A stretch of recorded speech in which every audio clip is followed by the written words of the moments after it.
Today, on That One Time, I'm joined for the second time around by Scott D. Clary. Scott is an entrepreneur and the host of the Success Stories podcast, which boasts over 20 million downloads across over 650 episodes and has featured interviews with the world's best business leaders. This episode is a little different, as instead of being an interview, we're pulling back the curtain of the business of podcasting. If you've ever thought about starting your own podcast or want to level up the one that you have, this deep dive is for you. Scott shares his journey, challenges, and the strategies that has propelled his success. We also explore the A to Z of the key elements required to create and build a winning podcast. So whether you're a seasoned podcaster or just starting out, there is something in here for everybody. So I really think you'll enjoy the Insider's Guide to Podcasting Success with Scott D. Clary. And if you find value in this episode, please follow us, give us a rating on Spotify, or like and subscribe on YouTube. We're on a journey to 1,000 subscribers, and your support means the world.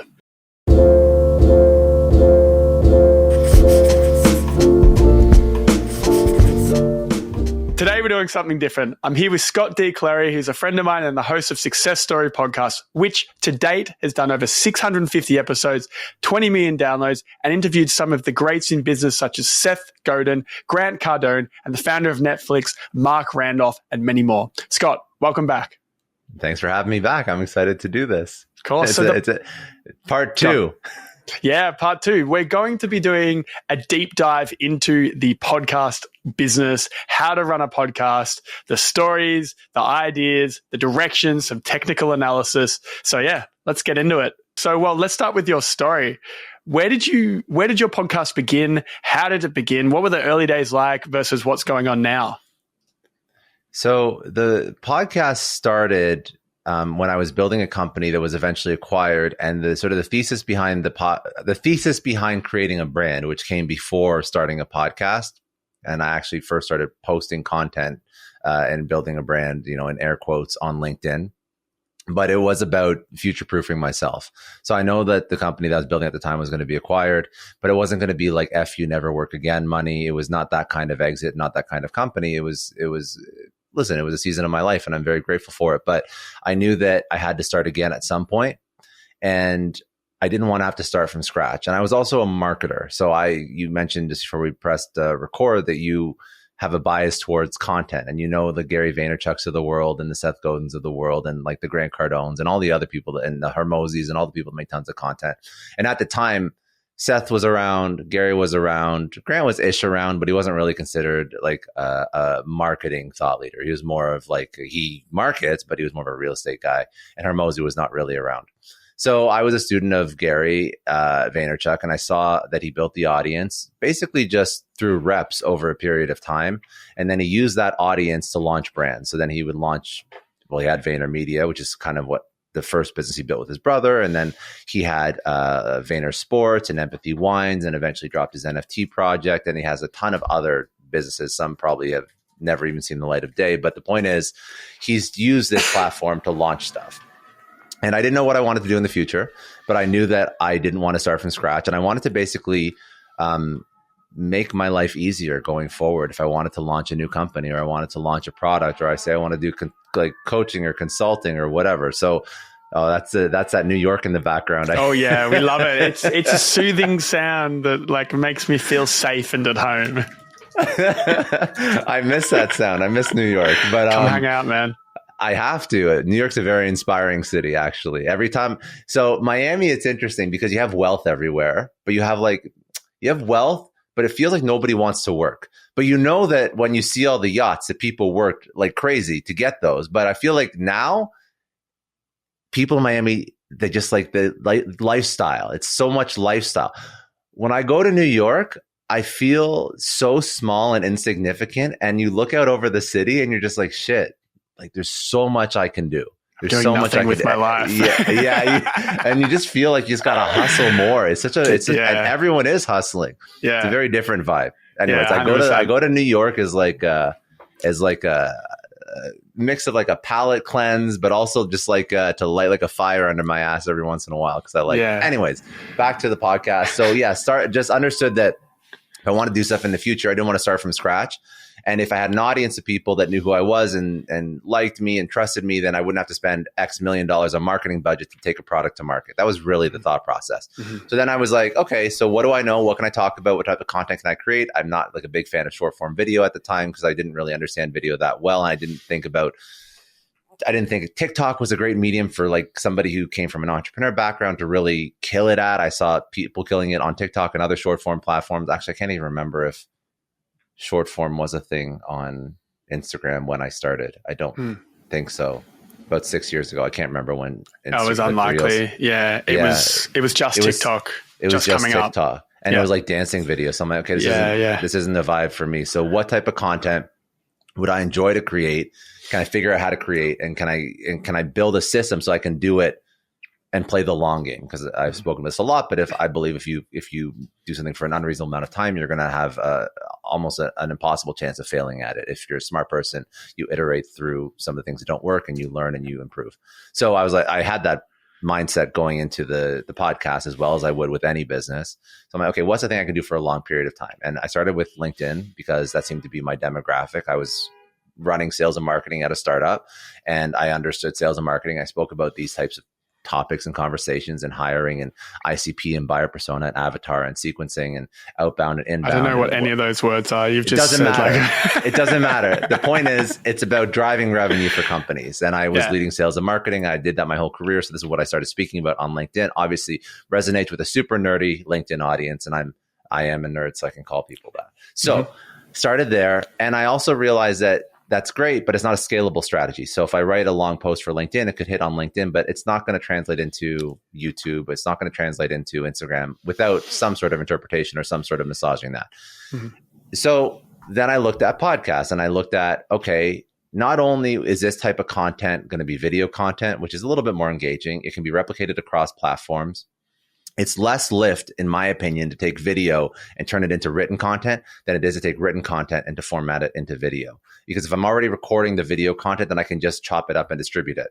Also, a side effect of doing video content and podcasts, it's sort of like check two other boxes. One, nobody gave a shit about me at the time and nobody knew who I was. So I wanted to interview people. Except for your mum, of course. Like my mum always cared. My mum did always care. Yeah. Yes. She's always been a fan of my content. Sometimes I think she thinks she still doesn't 100% get what I do when she sees my face popping up on YouTube all the time. But yes, she's always been a very big fan and supporter. But my dad's actually really funny because he's like a big car YouTube guy, watches all like the car channels, and then he laughs because he's like, I always watch my car guys, and then like your face pops up on my fucking YouTube. Like he's not watching. I don't think maybe he's watched some stuff. I don't think he's watching a ton of like entrepreneur interviews. He's like this. I don't know what my son's doing here, but whatever. Good for him. Yeah. But anyway, a good way to explain it that I've used is like it's basically a new form of like CNN. You're creating a show that doesn't distribute through a TV channel. It's true, but it's such a hard concept to wrap your mind around when you build it from scratch. Yeah, because you build you own the distribution and you build it from scratch, and that's a very novel. I mean, it is new. Like it's not like it's not new and strange for us because we live it, but it's new and strange for a lot of people. I mean, Joe Rogan having more impressions than like Fox and CNN. That's insane. That's absolutely insane. Yeah. So, but it is new media. It is, you built your own distribution channel. Yeah. I mean, like I dated a girl a little while ago and she was an influencer and she would always like get weird when someone asked her what she did for work. And I just said to her, like, just say you work in media. You run a media company. Like that is the core of it. It's so funny. Gina. So my better half also, she has a massive Instagram account called My Therapist Says. They've been doing it they have like 8.3 million followers, and that's their whole business. They built it with their sister. She built it with her sisters, and it's so funny. She also, I mean, she knows what she's doing. She built a massive company around this, but like when somebody asks her what she does, like there's been all these different versions of an answer. And I'm like, this is just like, you're not just an influencer. Like you built a media brand. Yeah, like it's a media business. You have 10 different assets that have X millions of followers. Like this is, I mean, like they've hit over 100 million US impressions per month. Yeah, wow. They're not always there, but like they've hit that number. That's like phenomenal. That's a wild amount of impressions. Like I wish my podcast did 90 million impressions a month. hey, we're still going. That's wild. So, I mean, you are a media company at the end of the day. And that's, and it's funny because you go through this journey of all these different identities when you're building your content, because you're a creator and you're an entrepreneur and you're a founder, and then you're also a media company and you're all these things all at once. But it's probably an interesting conversation about the psychological component of entrepreneurship and what you identify as. And I'm not an expert in that by any means, but I there is something interesting there when somebody asks, what do you do? And the first answer that comes to your mind. And that's a really good signal as to what you're focused on or what you're not, and really where your energy and your passion goes. But anyways, so podcasts seem to make a lot of sense. I could bring in guests. And again, not every podcast has to be a guest interview. But for me, it was like, I want to tap into other people's audiences because that's how I'm going to grow, because originally no one knows who I am and nobody cares about me. And that will eventually change as you grow and you become a creator in your own right. And people actually do show up to your show for you, not the guest, but day zero, nobody knows who you are. And then again, so super scalable content strategy. Record the podcast, turn into all these derivative pieces of content, simultaneously tapping into other people's audiences, which is a helpful growth mechanism. And then the last thing that I really liked about podcasting is it was a medium that I enjoyed. And that's probably the core of it. Yeah, I think so. I've thought about this a lot. Like, I enjoy long form content. I enjoy content that has context. I don't enjoy clickbait. I don't enjoy short form that doesn't really provide value. I also don't enjoy people who oversimplify complex topics or who are not genuine. And I found that podcasts, just if you speak to somebody for 2 hours, it's really hard for them to bullshit you for 2 hours. And also, it's not even about the bullshit. It's just about oversimplifying things that are not simple. So I enjoy listening to a podcast because I get like the real answer or the real insight from that person. I also believe that, I have very strong opinions about books. I think that books are edited and filled with fluff from the editor just to hit a certain word count. I like listening to authors that come on podcasts around the time when they released a book, because the author is going to talk about the points that they actually care about. Yes, there's a whole bunch of benefits of reading, but there's a lot of fluff in there to hit some page count or word count that I don't think was probably the first most important, most top of mind, most thing that this author is so intimately passionate about. That's not 100% of the book, but I do want to know what that is, and I can do that through a podcast, which is, obviously I'm a fan of the medium because I do it, but that was really that was the kickoff, and it's sort of just been doing it since then. It was there were two ideas. I think the author idea, probably the really good authors get their book cut down by like 90%, and then the bad authors need to get fluffed up. So it's probably goes in those two ways. And the other thought I had was and the thing I love about podcasting, like this podcast has that one time has a small audience right now, but it is, we're 70 episodes in, and that's nothing in this like world. Dude, and shut up. That's substantial. What are you talking about? That I've told you this stat. It's like if you do more than 9 episodes, you're already in like the top 1% of podcasts. Let me rephrase that. It's nothing in the world of successful podcasts, because you hear the stories of pretty much every successful podcast that I've heard of, like how to do a podcast episode on, they all say, yeah, we were doing shit for like 3 years and nobody was listening. It's true. And then one day it just went bang. But yes, but also there's some other crazy stats, like the top 10 podcasts account for 35% of the ad revenue in the entire market. So yes, there is going to be a slow grind for a podcast. There's going to be a middle-class creator economy with podcasts that aren't making $100 million Spotify deals. But if you stick with it long enough and you are good at it and you find a niche that you serve, like in any industry, there could be outsized returns once you get to the top of your field. And then also, I do believe that, again, you're building a form of leverage, right? You're building one of the 4 types of leverage, which then you can use to launch other products or services. And look, the thing I was going to say, Diary of a CEO, he spoke about the impact that podcasts have on people. There was a podcast he put out in 2021 that I recently listened to that he was talking about, how much money he's made and why he keeps doing it. And he mentioned that he's like, we would do these Facebook posts and they'd get millions of views, but then we would do podcast episodes and have thousands of views, and I would get stopped on the street 95% of the time because of this podcast. No one remembers the short form, but these long form episodes and these long form pieces of content with talking to the right person at the right time locks into their brain in a very, very deep way. Just as another example, again, in context, small podcast, small listener base, growing up and to the right, but small. I get a call from a friend of mine and she goes, the last podcast you did was unbelievable. Like, I've told all my friends, I've told my family, I love it so much. Just that alone is just one of those is amazing to hear and extremely motivating. You don't get that from some random TikTok you're going to do. No, because the trust that's built with the podcast is like any other social. I mean, I was actually just reading, I was in a Facebook group for Riverside, what we're actually recording on right now. And one of the questions, because I like to read just for content ideas, I like to read what problems people are having, because it's actually a great way to create content, because that's a topic that's going to hit.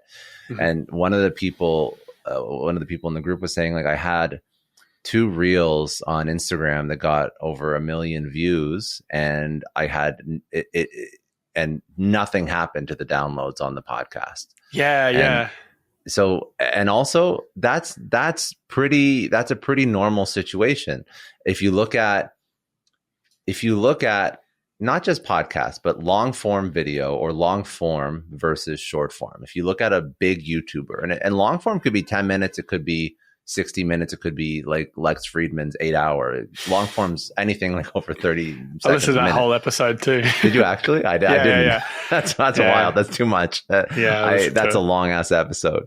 Yeah. But if you look at YouTubers and the biggest YouTubers, and you want to gauge how effective at building trust, and trust leads to actual revenue and trust leads to evangelism. But if you want to look at the biggest YouTubers, their audience follows them. So the biggest YouTubers have massive audiences on Instagram and Twitter and Facebook and TikTok and everywhere else. You go to a big TikToker, it's like crickets everywhere else. That's it. They can have billions with a B views on TikTok and have 100 Twitter followers. It's actually insane. I actually don't understand how disloyal TikTok audiences are. But I know that in past lives, I've run campaigns and I've run marketing campaigns and I've run ads and I've done TikTok influencers, and it's just the worst. It just has not worked out. So I don't know. I don't know what it is. I know that people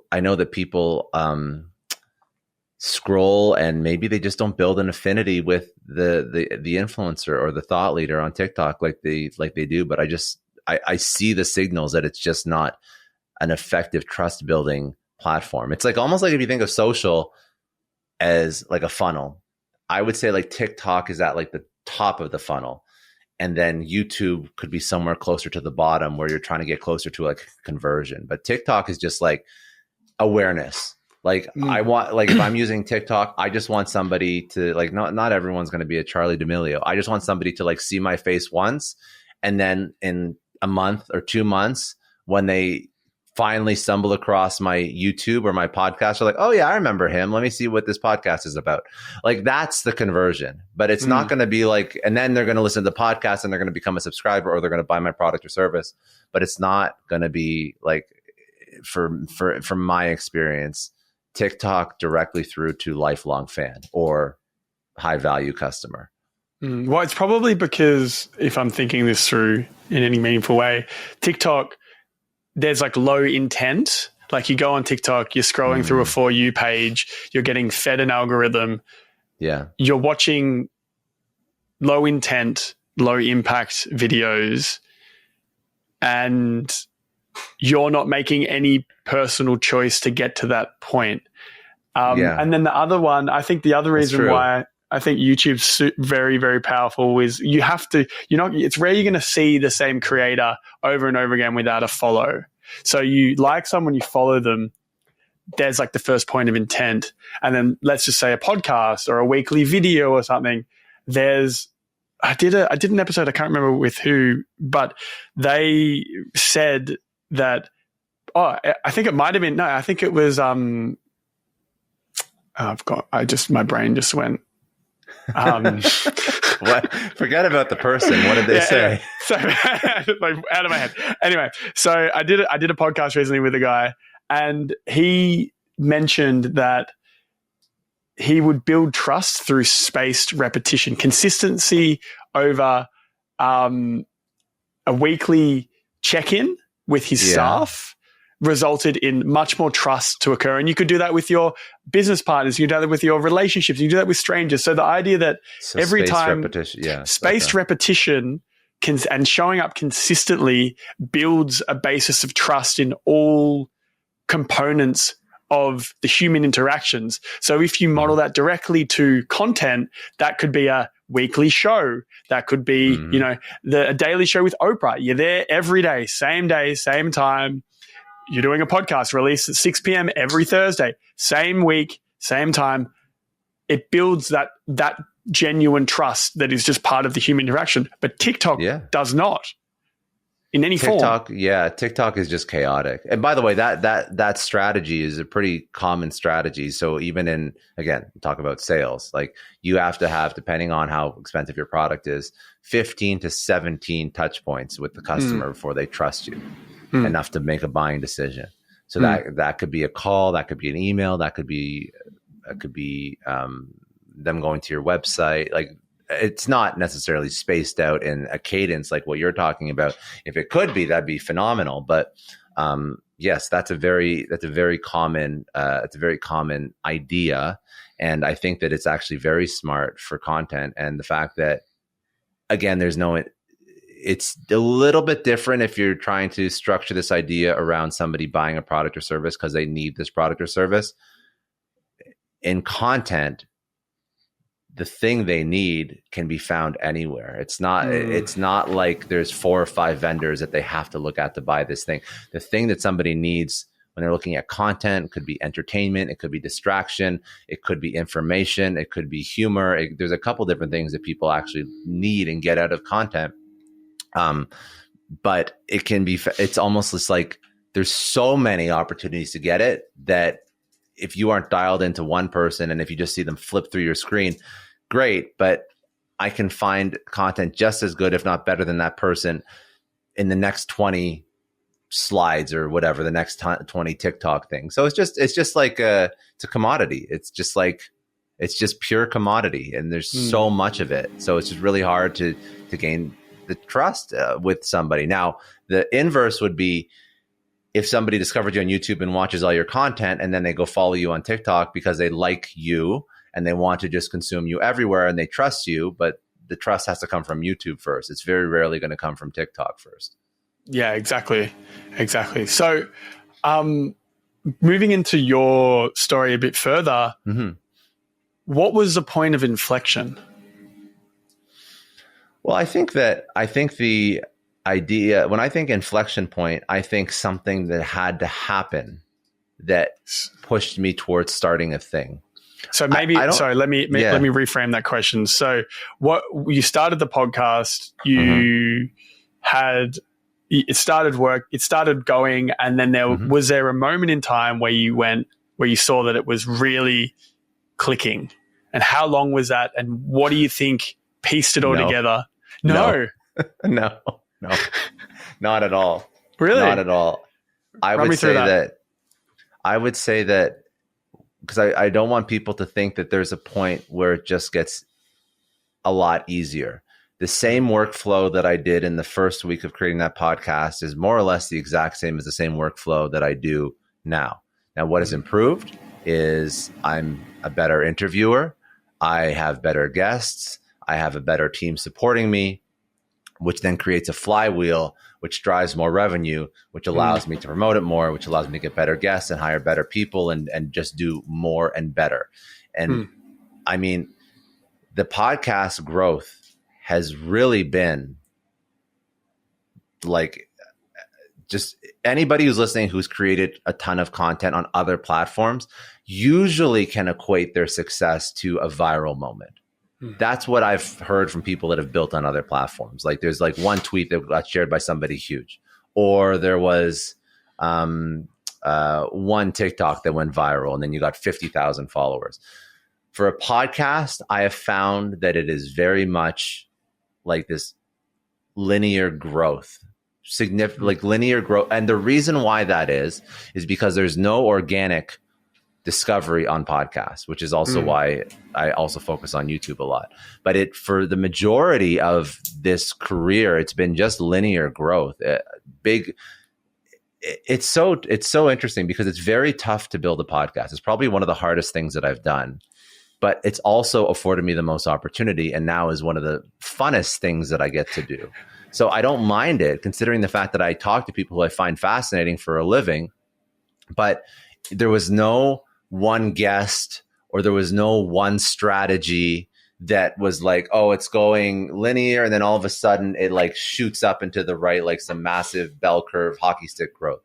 I would say that the hockey stick growth starts when you start. It's almost like this. It's life is so cruel. Life is so cruel because your hockey stick growth starts for podcasts, audio for sure, when you start to chart. And when you start to chart, that's when people discover you, and that's when you get like truly exponential growth. What do you mean? When you chart on Apple. Oh, chart. If it's a charge. Chart. Yeah, chart. Yeah, got it. No, charging does not lead to exponential growth. If anything, it has the inverse effect. So how do you chart? You have to hit X amount of downloads a month, and that's how you chart. And when you hit that amount of volume, then that's when you chart. Then that's when people actually start to discover you outside of the effort and energy that you're putting in. So my subscribers and my growth almost exclusively have been attributed to me. I mean, the gamut of marketing activities. So turning the podcast into a whole bunch of shorts, turning the podcast into a newsletter, into a blog, SEOing the blog on my website, running paid ads for it, doing collaboration with other podcasts, cross-pollinating my audience across all my different. So newsletter tells people to go to the podcast tells people to go to newsletter, social tells people to go to newsletter and podcast. So it's like the every single marketing activity you could do for a business, you do for your podcast. And that's what helps it grow.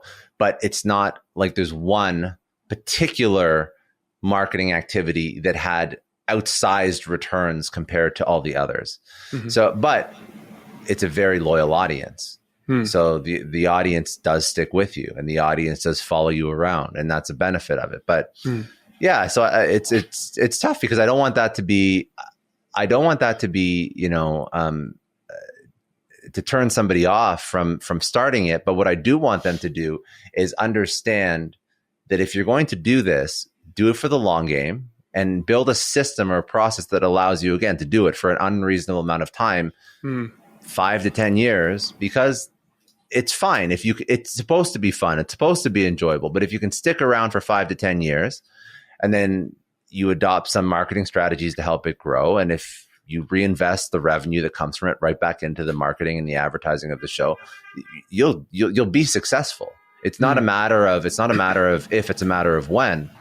But I do think that expectations have to be met because we live in, again, an era of instant gratification and virality and overnight everything. And usually when success comes quick, it can also go quick. So I think that's what I found, at least. I mean, people can definitely use virality to kick off careers, don't get me wrong. But I don't mind having a loyal audience that sticks with me and continues to grow with me. And the podcast is only moving in the right direction. And I have set myself up so that it is not so much of a burden on me time-wise or financially, that if it does, well, now it's obviously successful, but if it did take another 10 years, I would have to quit because I couldn't pay my rent, or I couldn't pay my mortgage, or I don't have any time with my family. In my mind, that's the podcast. There's no point in speed running a podcast. I don't think it's valuable. I don't think it's a way to win. Now there's ways, again, there's strategies to help it grow, but still I think that you do have to have some patience when you're building this out. Yeah, definitely. And I'm noticing that my editor and I are partners in this, and he makes a joke that he's like, I'm in this for 3 years with nothing. I know that we're not getting anywhere for at least 3 years. But it's all compounding. It's all compounding. And also there's other ways. So the way that I did it, I did not start a podcast for a business. I started a podcast because I enjoy chatting with people, and I started a podcast for starting a podcast.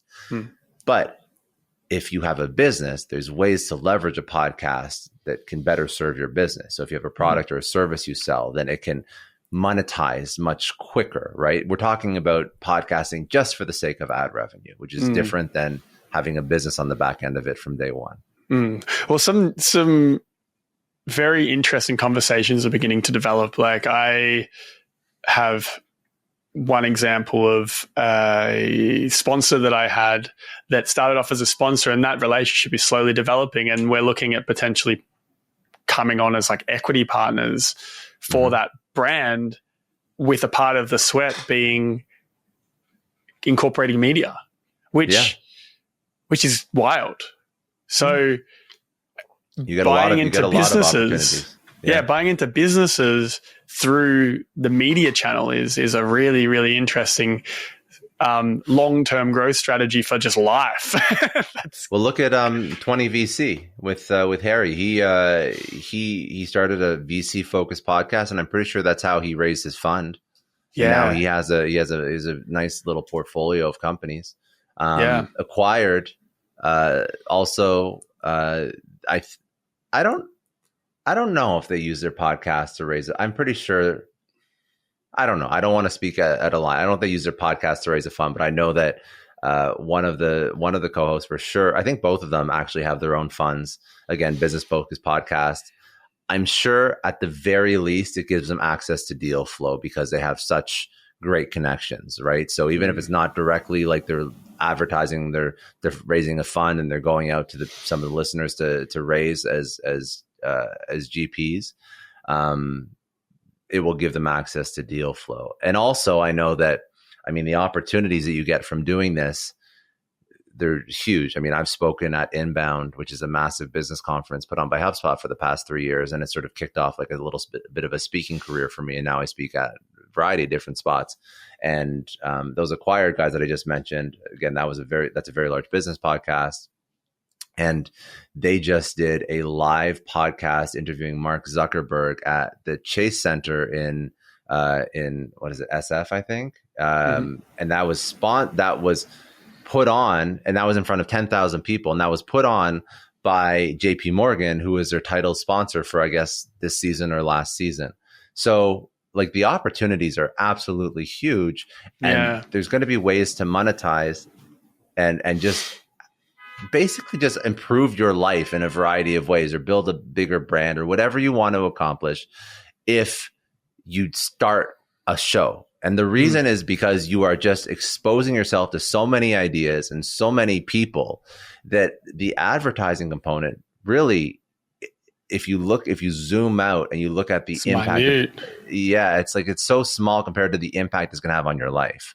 Yeah, really, I know. I don't want to sound corny, but it's true. The stepping onto some of the stages that you'll get to step onto and the people that you'll meet, it's truly life changing. There's not many other ways to do that, to have that many opportunities. It would be very expensive to do that without this particular this particular medium. Yeah. Well, look, using the recent guest that I've had, which is the biggest guest I've had, outside of you, of course, was Chris Voss.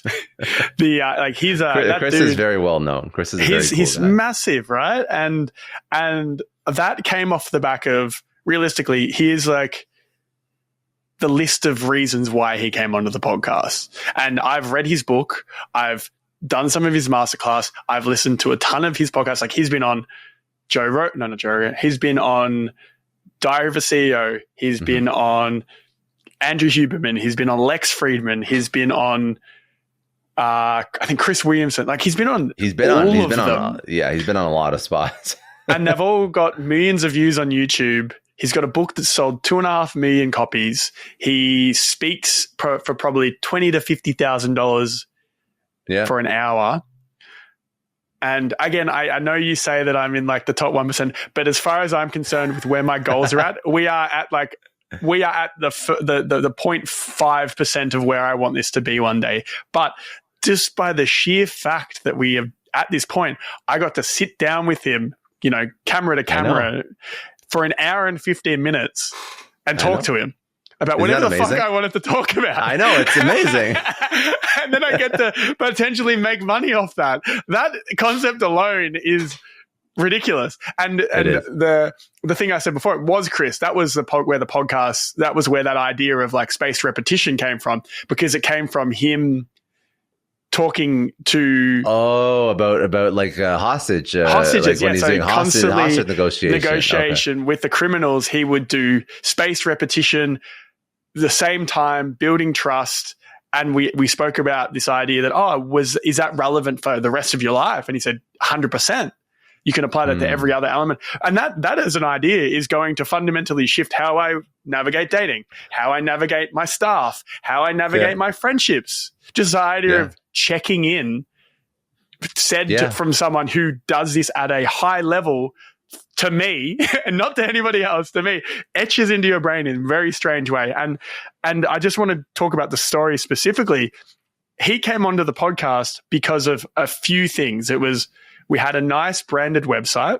Mm-hmm. We had a reasonably branded pitch deck. We had what is a reasonably branded?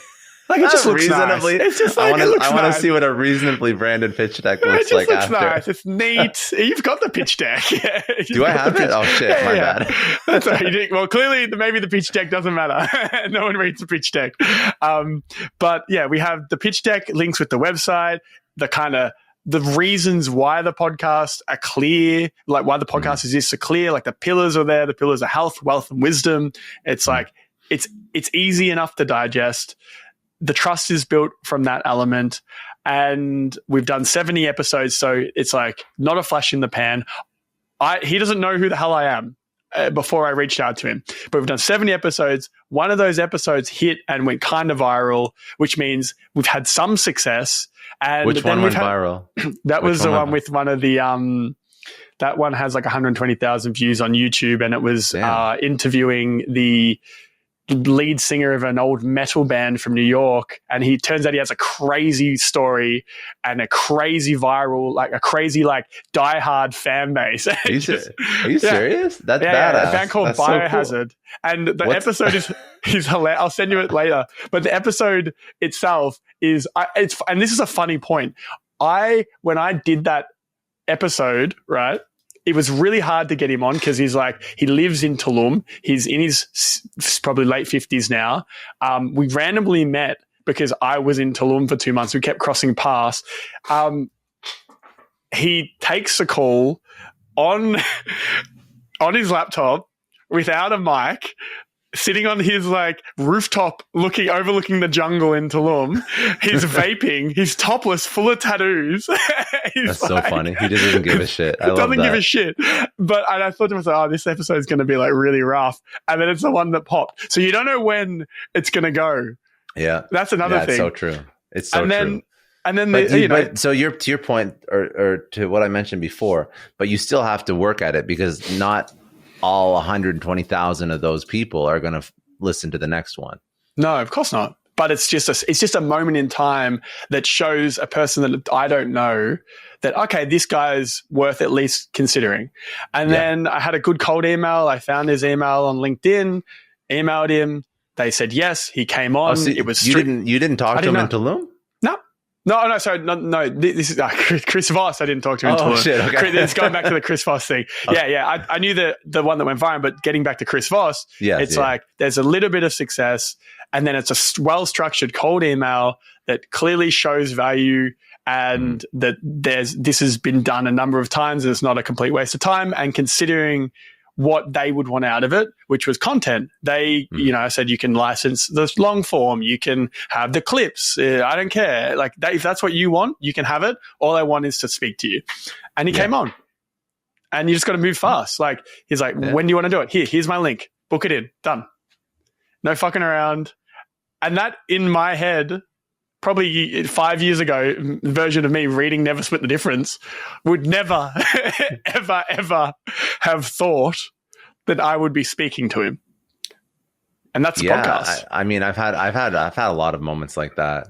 If you just keep going, you'll just have repeat moments like that. I actually started wanting to become an entrepreneur because I was listening to Seth Godin's Akimbo podcast in a car ride back from, I can't remember where, it was somewhere in the US. I was like driving back to Toronto, and it was like I didn't do a lot of road trips, but this was a road trip, and I was like tired of music. So I was like, okay, let me just find some business podcasts and like listen to them. And I remember him telling a story about, oh my God, I'm blanking on the story now. What's the story? Oh shit. I always tell this story too, and I'm going to blank on it. 1 second. I got to look up this story. 1 second. I'm going to find this story because I forget the guy's name and it's going to bug me. Who's the guy? Icarus. Oh my God. That's what I was talking about. Okay. So he was telling a story about Icarus, and the story about Icarus basically goes, very, very short version, is a guy flew too close to the sun and got burnt.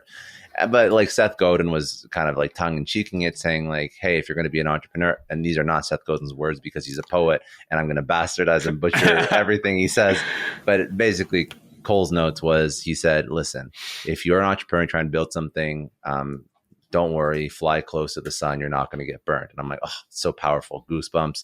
I have to become an entrepreneur now. Seth Godin gave me the permission through his podcast to become an entrepreneur. And I know that if I'm going to try and do this, I'm going to be okay. It's very scary when you leave 9 to 5s and try and build something yourself, right? It's a very unnerving feeling. I don't know that feeling. I've never had a job. Yeah, I have had jobs. I mean, good jobs, but I mean, it's like there's no more safety net, and when you start, right? You don't think of. I think that also. I think you're a little bit younger than me, and I think that 32. People are. You're not that much younger than me, then. No, I'm 34. No. Yeah, 32. You're not that much younger. I just look like a child. It's the conch shells around your neck and like the surfer vibe or whatever you have. Like I haven't worn. I remember. It was like, what was it, like grade 8 when you'd wear like the Abercrombie polo with like the white shell necklace around it. And it was like the ultimate, and like the pop collar, and it was like the ultimate like douchebag getup. I love Pretty much. Anyway, so that was sort of that was like my introduction to entrepreneurship. And then when I started the podcast, obviously I reached out to him, and he said no the first time. And then since then, like fast forward 6 years, he's come on once. He's coming on again in I think a couple weeks. So nice. Like you have these like meet your hero moments quite often when you do this, because you just start meeting cooler and cooler and cooler people. So it's a lot of fun. Most definitely. And then it'll get, it'll be a mind fuck for you when you interview somebody who's listened to your podcast, and then they're a little bit nervous because they're meeting you for the first time. That also messes with you. Or when you get recognized in public from the show, that also messes with you.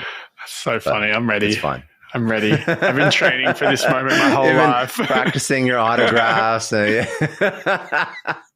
I actually found that there was I started randomly getting fed ads to have like a custom autograph template thing mailed to you. So you give them your name, and some like calligrapher creates an autograph for you, and then you just get like books worth of like practice. That's smart, actually. Yeah, it's a business. So I anyway, always used to practice my autograph because I wanted to play in the NHL, and obviously you have to have like a good autograph. So I would, like, when I was playing hockey, I'd like find a way to include my number in the autograph, and obviously now I just have this like shitty little signature. But at one point, I cared about it. Time to bring back the autograph practice for when this podcast grows to the next level. Exactly. Have you ever seen there's like a viral clip of like Mike Cena.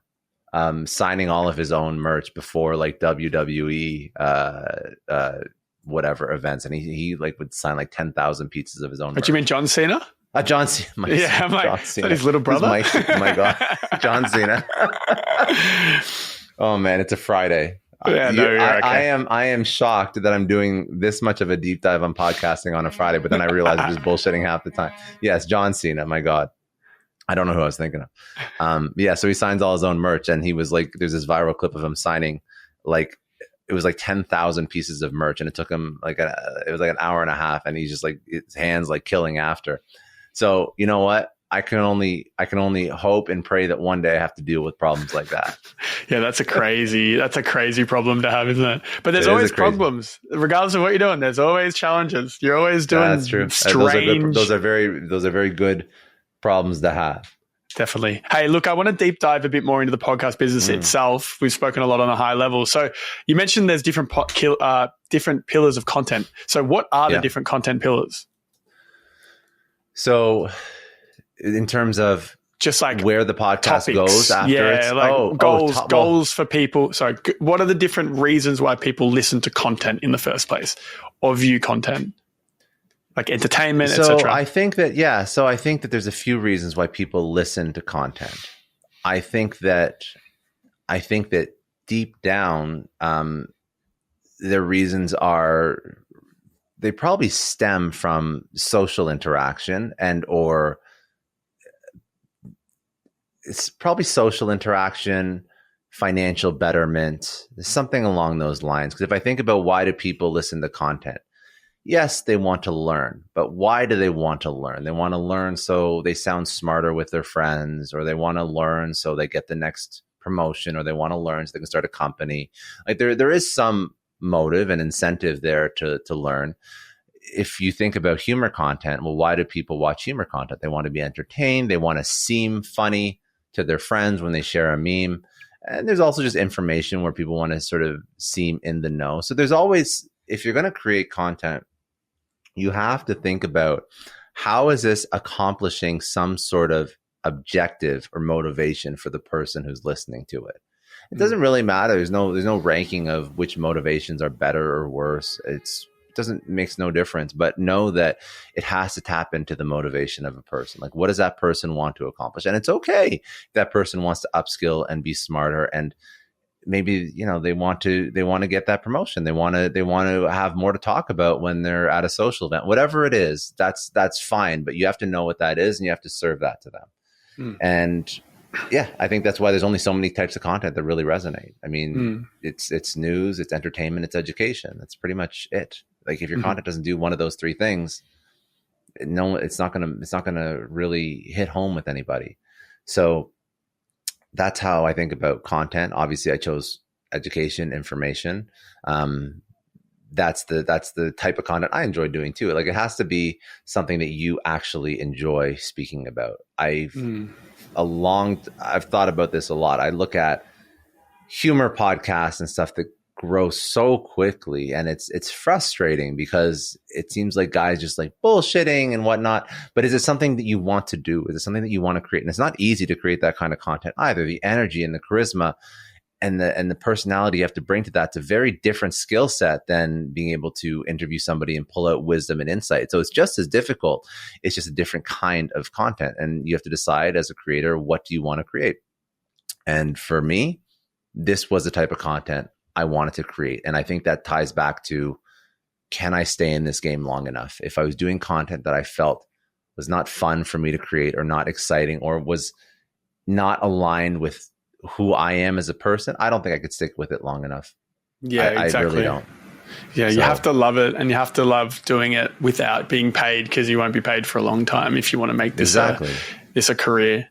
But eventually, as you said, I'll let you know when it happens, but eventually you do get paid.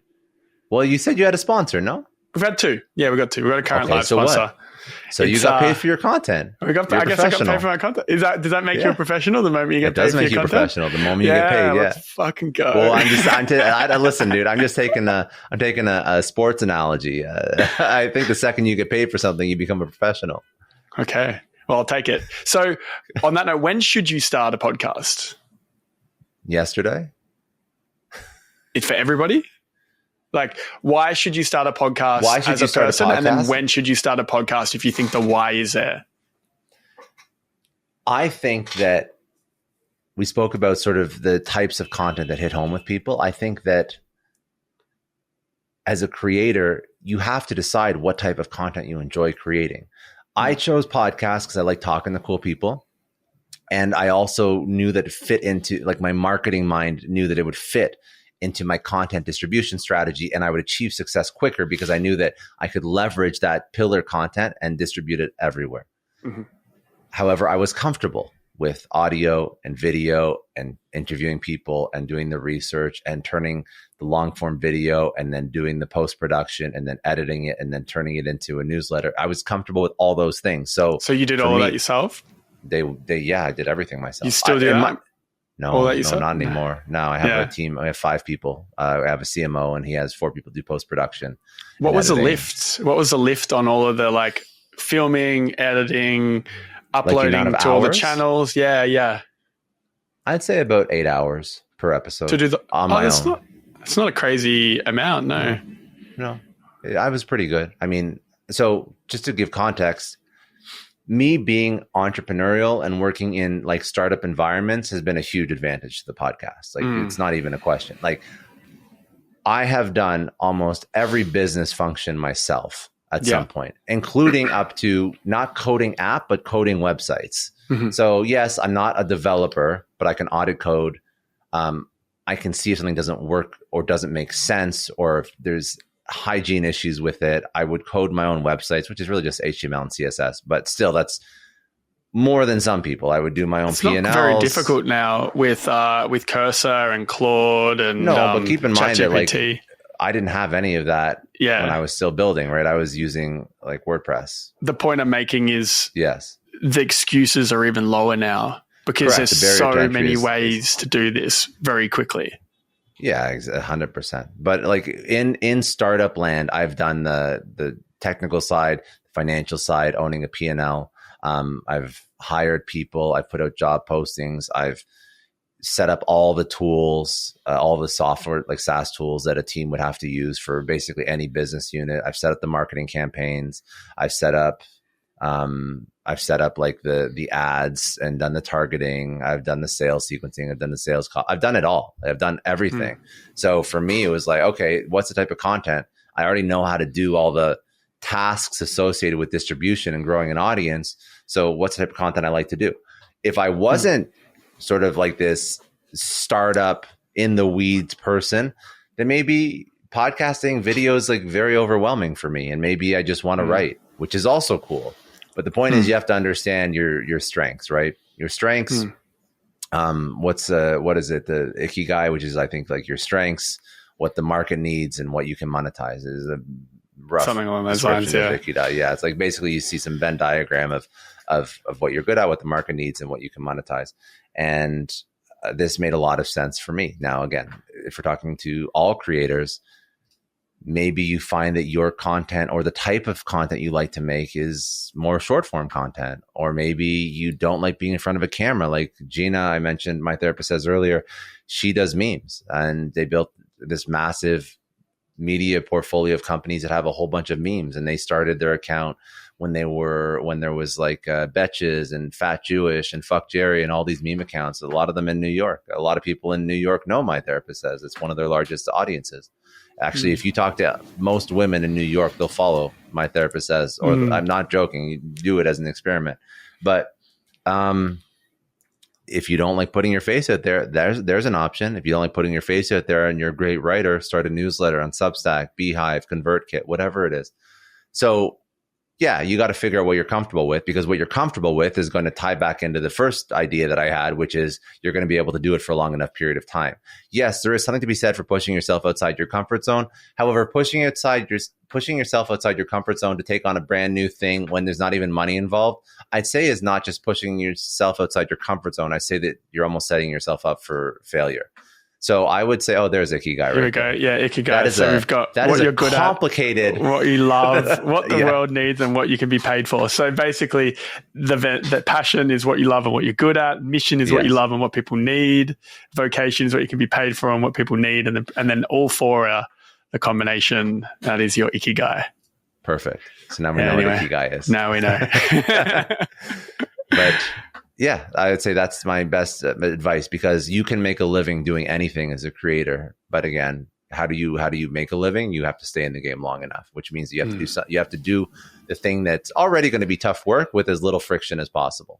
Yeah. So on that note, what do you need to have, maybe equipment wise, skill set wise, basically to be a podcaster? Yeah, to start a podcast. So to start a podcast, you definitely don't need to do what I'm doing right now and what you see on like Diary of a CEO, which is I think like 6 cameras or 5 cameras. 7 cameras. I noticed because we model off all of the really big podcasts and try and like take ideas from, that we like and put into our spin. But I noticed that the in-person podcast, which is crazy, they have the mic, and then on the mic is a camera.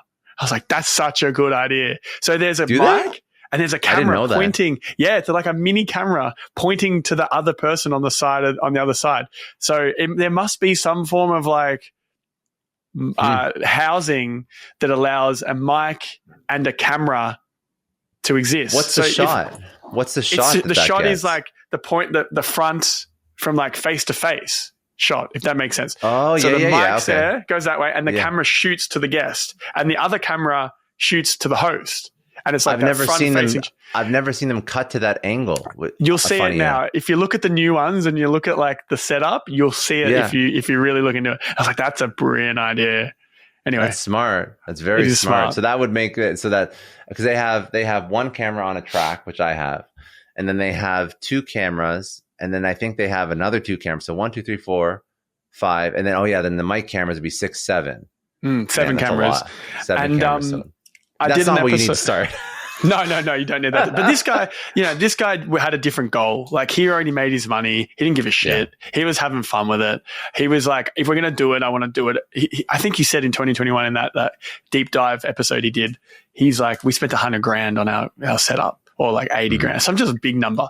And, another thing, I did an episode with Kate Tolo, who works with Brian Johnson, and she went on Diary of a CEO, and she said on my podcast that he has a button that clips under his desk, this little button that presses every time he has a clip. So he, like in person, can clip moments that then the editors can I don't even know how that technology would work. I think that's very custom.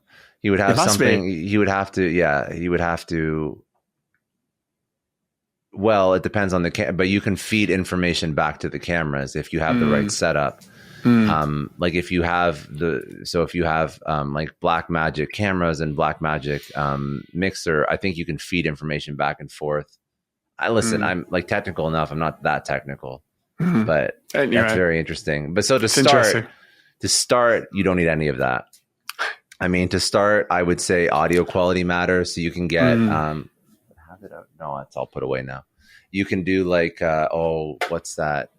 This is a Shure SM7DB. Yeah, this is what I've got as well. But you don't need this. This is with the lifter included. That's about $500, which is expensive again.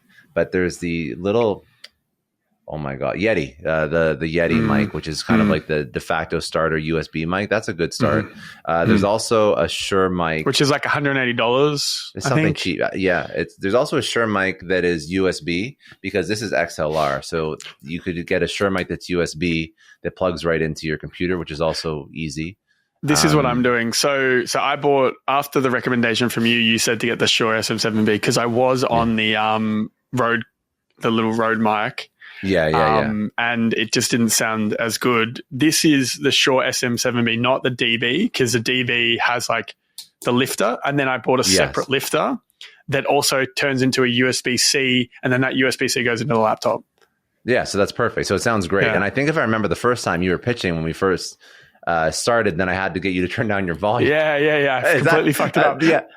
No, I didn't fuck it up. Because I caught it, but I don't. I fucked it up. I was doing like 10 episodes with those settings. And I didn't even realize. How good does it sound now? It sounds phenomenal now. It's completely different. It's a whole nother level.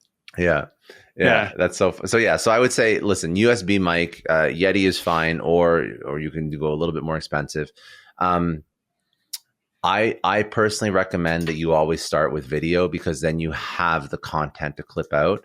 Riverside is a great platform for recording. You can use Zoom as well. It works just as fine. Riverside is going to get you a higher quality recording because it records locally and it uploads after the fact. I actually switched back to Zoom. Funny enough, I switched back to enterprise. Interesting. Zoom. What And makes the you say reason that? why is because I used to. So the company that I was working on that was eventually acquired it was a video tech. It was a streaming company. That was a piece of what we did. And I know for a fact that video is very complex technology. It's very difficult to get right. And Riverside is a web app and Zoom is a desktop app.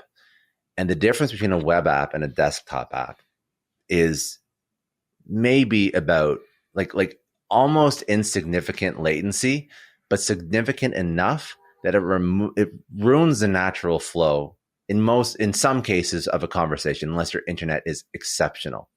So how do you do Zoom for a podcast now? Run me through the recording process of that. I mean, it's enterprise Zoom, so we get 1080p recording on their end. And I find that there's a better chance of the conversation not having any latency or lag, which in my opinion creates a better vibe and a psychologically comfortable spot for the guest to open up, because they feel like we're having as close to an in-person conversation as we possibly can virtual. Riverside is great. I used it for a while. However, there's going to be times where you have latency in between when I speak and you hear me. And that latency just keeps reminding people that they're on a call, and it's very hard to get them to be comfortable enough because they keep thinking about call. And it's almost like you can't have a live conversation. Now it's actually much better than it used to be. But Zoom is Zoom. You set up a link, it records in high definition. Now I'm paying for enterprise Zoom, so I get 1080 on the guest side. And on my side, my camera, this is such bad advice because we were supposed to talk about how to get started, but my camera is an FX30 and my FX30 can record at the same time as it streams. Yeah. So that means that I get a 4K recording of me. I get a 1080 of the guest, and the guest can also see me as we're streaming. It works. It works for me. Also, keep in mind that I'm trying to retire the virtual as much as possible, which is why I set up a studio behind me. So this is sort of, it's working for now. I would the only thing I'm missing by using Zoom would be potential 4K on the guest side. But I found that potential 4K on the guest side is not worth ruining the conversation, which has happened in the past. That's the only thing. So, and Riverside should take note and actually turn it into an app, because then they would blow Zoom out of the water. I think they have an app, but it's not a very good app. So it's just because if you download a software on your computer and you load it and you work through that, it will always be better than web. Web cannot work as well as an app ever. Yeah. Like full stop. The technology does not compete. Anyway, so to start, ignore everything I just said. To start, you need Riverside or Zoom. You need a mic. And then you can use your phone, which is probably you can get a webcam. If you want to get a webcam, get like a Logitech Brio, which is wild to think that I think it's been out for like 6 years and it still seems to be one of the better webcams available. Or what you can do is, I did this for a while. There's an app on your phone, and I'll tell you exactly what it is, but it turns your phone into a webcam. And I found that everybody has a phone, which has like a great camera on it. So the phone as a webcam is going to be a better, it's going to be a better camera than like a Logitech Brio. And the app, or any webcam really, and the app is called Camo, Camo. And it turns your phone into a webcam, and it's phenomenal. And then you just need a little stand to put your phone on. And make sure you put your phone on Do Not Disturb or airplane mode so you don't get a call that kills your video halfway through the podcast. But that's how you start. and then you pick a hosting provider. Obviously, I just told you to record video, so you're going to be recording video. You're going to post that up on YouTube, and then you're going to go to Megaphone or Libsyn or Red Circle. I use Red Circle right now. I've used Megaphone in the past. They're all great. They all have different functions and purposes. Choose the one that works for you. And then upload your podcast, and then start to market it, and then build out a routine and a cadence, and show up every single week, and don't stop, and don't get discouraged when your first couple episodes don't get downloads. But that's how you start. It's really not expensive or complicated. And I would say, if you do make money, roll it back into the podcast. Find a way to make it so that any advertiser dollars that come in, you roll it right back into the podcast, and then remove yourself from the process as soon as possible by using Upwork or Fiverr to take care of the day-to-day task. I mean, even so, my CMO that I have right now, his name's Ali. I think it was Upwork. I originally started working with him as a video editor, and he built out an entire, this is obviously a unique case, but he built out an entire marketing agency, and we worked together the entire time, and now he manages the team, takes care of my show. But I mean, at the beginning, it was just building a relationship with somebody who checked off one box, and then I knew that he had aspirations to build out a lot more. So he wasn't the editor just doing the work. He was very entrepreneurial, which I love, which is why we still work together. We're very much kindred spirits. And he built out a whole agency around podcast editing. And now he has a whole bunch of people that work for him, and he manages the team as opposed to doing the work himself. But he's been great. So, I mean, find great people is also the other solution to any business problem, but you need a little bit of money to do that. So you have to find a way to do it to the point where you make money. Then you roll that money into removing some of those tasks off your plate. So how many, let's just say in total full-time hours do you think you're spending with this podcast? Like you said, you have 5 people working for you. What's your like weekly time commitment to a podcast now? Are you releasing weekly or bi-weekly? What's your... No, I'm doing 2 to 3 a week. Okay, so you've got a fair bit of time into it. Yeah, but that's because I have a team supporting me. So I would say the time for me invested in the podcast, I like to do, so I have a tiny bit of help with the research, but I do a lot of my own research for the shows. So I spend a couple hours doing the research, and then I show up as the talent and I record. And then everything else after that is team. So you've probably got like 4-5 hours of work plus a little bit of management, maybe a week. Yeah, about a day, maybe a day an episode. A day an episode. But then I also enjoy like creative things. Like I enjoy writing. So sometimes I'll take a topic that we speak about and I'll spend a couple hours writing a newsletter about it. I mean, that's hours, but it's something I enjoy, and I find that writing really like helps clarify my thoughts, and it helps my thinking process, and I find it to be a very therapeutic exercise. So I really, really enjoy it. But that's, I guess, hours that you could add or subtract from the podcast. It's not directly related to the podcast, but it's all content, personal brand stuff. So yeah. And then what's your team as well? So Ali, who I mentioned, he's CMO, he manages, and then probably like 2 days a week, do you think? Yeah, I think, maybe a little bit more than that. But yeah, I mean, I don't have the actual hours. Like I can probably pull a list of like how many hours I contribute to every single piece of it. But audio, video, copywriting. You have a separate copywriter? Yes. And then graphic design, and then kind of like admin assistant, executive assistant for posting across all the social platforms. Yeah, that makes sense. So right now for me, we've, again, much smaller on the output, but it's me doing the guest booking, the research. Guest booking is I forgot about that piece. So guest booking is, just to touch on that, I DM a lot of people. And then I also get a whole bunch of inbound, which I review myself. So that would be a couple hours as well. I forgot that piece. Yes, yeah. So, which is probably one of the most important parts. And I think I like the personal touch of it, of the guest booking, and then dealing with the like advertising side, which we'll get into later. For me, I do that. And then I've got Joe, who's my editor. He does editing of the videos and the audio, uploading that to all the channels. He does the social media posting, makes the clips, and does just like the thumbnails, and we kind of work together on the thumbnails and stuff. And then I've got a VA who I've recently given a role of each week just doing the comms. So she'll take all the content off YouTube and then she'll put it onto Twitter, Substack, the website, LinkedIn. Okay, so like similar-ish workload. I mean, there's only so many things you can really do.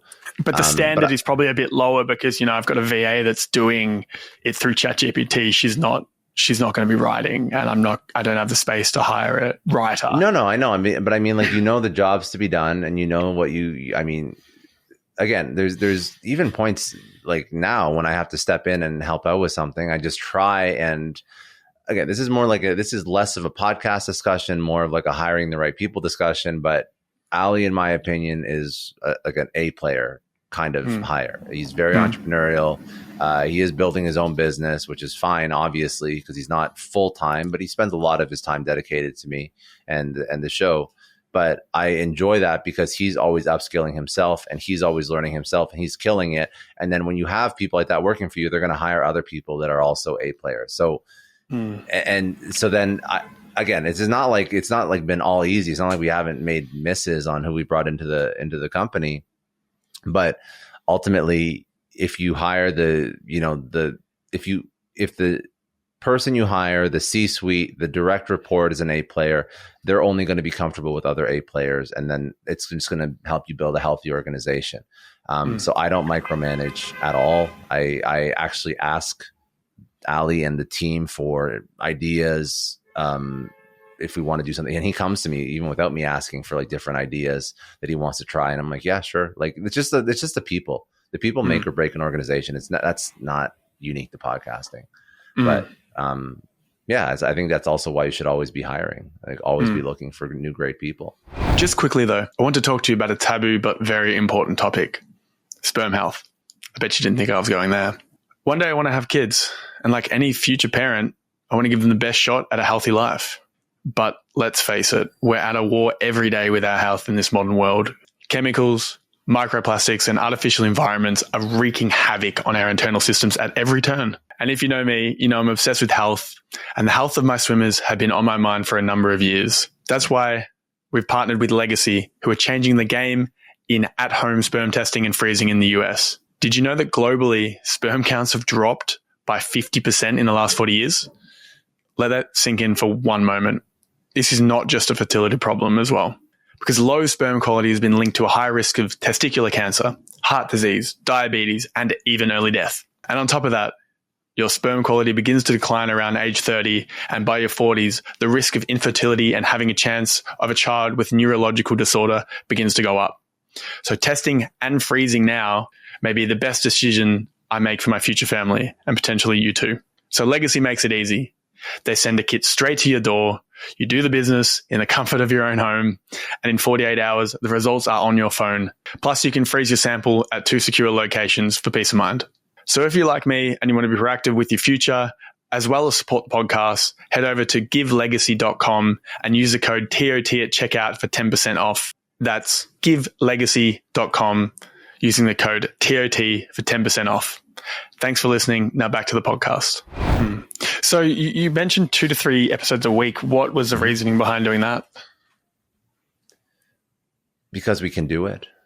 Okay. I enjoy Is more content better versus polished content? Where generally? Well, I think that I don't think you should do. No, it's not. If you can't do good at 3 episodes a week, then don't do them. That's my feedback. The type of show that we do, with the prep that we're able to do, I don't think the interviews come across as unpolished. If they were, I wouldn't put them up. I don't think, for example, with the style of content that we do, if we I could change the style of content and I could be doing a 4-hour interview with somebody, that's a different style of content. With an hour to an hour and a half interview, I feel like the quality of the content is very good. And I think that it competes with some of the best. Now, if we were doing the type of, and I also do virtual, I've decided that that's an okay piece of my show. I don't mind that. If I was doing all in person, then it would probably be scaled down a little bit because I wouldn't want to compromise the quality. If we were doing a show like Acquired, where they do a month's worth of research before they put together an episode, it's just a different style of show. So I found that, by the way, I have dialed back the quantity because the quality isn't there. So there's been many weeks where it's been one episode a week. We've just built out a process that I think allows us to deliver quality and quantity at the level that we're at repeatedly. And if I felt like if I felt like things were hurting or things weren't working well, then we take it back until we get the process, then we can scale up again. And that's always been like, I'll always try and push and do more, but do more better. And if we can't, then we bring it back again. But it never sacrifice. I personally don't agree on. I personally, a lot of people have different opinions. And not to say that there's shows that are not good quality, but there's shows that put out episodes daily and multiple episodes a day, which is wild to me. And I think that you could blur the lines of quality when you start to get to that level. But it depends. I mean, there's news companies that put out news is 24/7 and they're high quality. So it's just a matter. And look at the quality of their content these days. Well, listen. Okay, so in terms of content, it's not quality per se, but it is very highly produced, and it's a huge team that supports it. Right, it's a multi-billion-dollar organization or whatever or industry. So I think that if I could produce a high quality interview once per day, great. The only thing that would be limiting me there would be my own energy levels and my own. But if I had to push back on what you just mentioned, if I had a full researcher, I don't even know what else I would really need to do that. Probably be research, a really good researcher and a good booker. Yeah, like I'm talking paying somebody $100,000 a year just to book guests. I mean, it gets to the point where I have nothing else to do. If I don't have another, if I'm not working on anything else, then, well, yeah, I can sit down and talk for 2 hours a day. That's not really that much work. If I had if I had twice as many editors and we could push out, twice as many clips, it's just a money problem at the end of the day if you want to do more. Because most people can handle talking to somebody for 2 hours a day, especially if you do it daily, you're going to get very good at it very quickly. But I think that sometimes people maybe try and rush, and then that's where the quality suffers. But it also depends on your type of content. So if it's more casual and it's less prepared, and it's two guys if we just riffed once a day, maybe the audience likes the casual. Maybe the audience likes the unscripted, and then it works. You just got to know your audience at the end of the day. What if you don't have an audience, so you don't know your audience, and you want to create an audience? You talk to people that are closest to you. You have friends. You talk to people who are closest to you, and then you also you talk to people who you're closest to. You send them your episode, and you ask them what they think of it. And you're also a consumer, so you have to understand, what do you like? If I was going to create from scratch, which kind of is what I did, I looked at what I listened to, and then I reverse engineered how that happened and how it was put together, and then I started. My first version was something similar to that, and then I've had different people that I've reverse engineered their content based on the type of content I want to put into the world, and I learned from other people, and then I have not the perfect content, but I have a great working thesis as to what works. Because I know that there's a version of this that already works. And I'm a firm believer that if somebody can figure it out, I can figure it out. It's not like it's rocket science. Nobody's that special. So why not? Why not reverse engineer something else? But yes, I do talk to people. I talk to friends. I talk to family, especially when I was first starting out. I talk to people that I trust. You can also go to, if you don't have any friends, God forbid, that's not great, but make some friends. Make some friends. But no, there's also communities. I mean, the barrier to access is also lower than ever, not just the barrier to building an entrepreneurship and technology. I mean, if I wanted to start an entrepreneurship show, go to Y Combinator or a Hacker News or something just go somewhere where you can find people that would consume your content and just ask. If you Facebook groups, I mentioned Facebook groups. There's definitely Facebook groups that you could go into right now. And when you ask for help, it's wild, but people actually want to help you. More often than not, early stage creators, people are so ridiculously supportive. You just have to have the balls to put yourself out there, and people are going to respond. and they're going to give you real data. If you're looking for real answers and you put yourself out there, people will give you real answers and they'll give you real data that should inform how you create content. If you have no other people to speak with in your immediate circle. But that's how I'd start.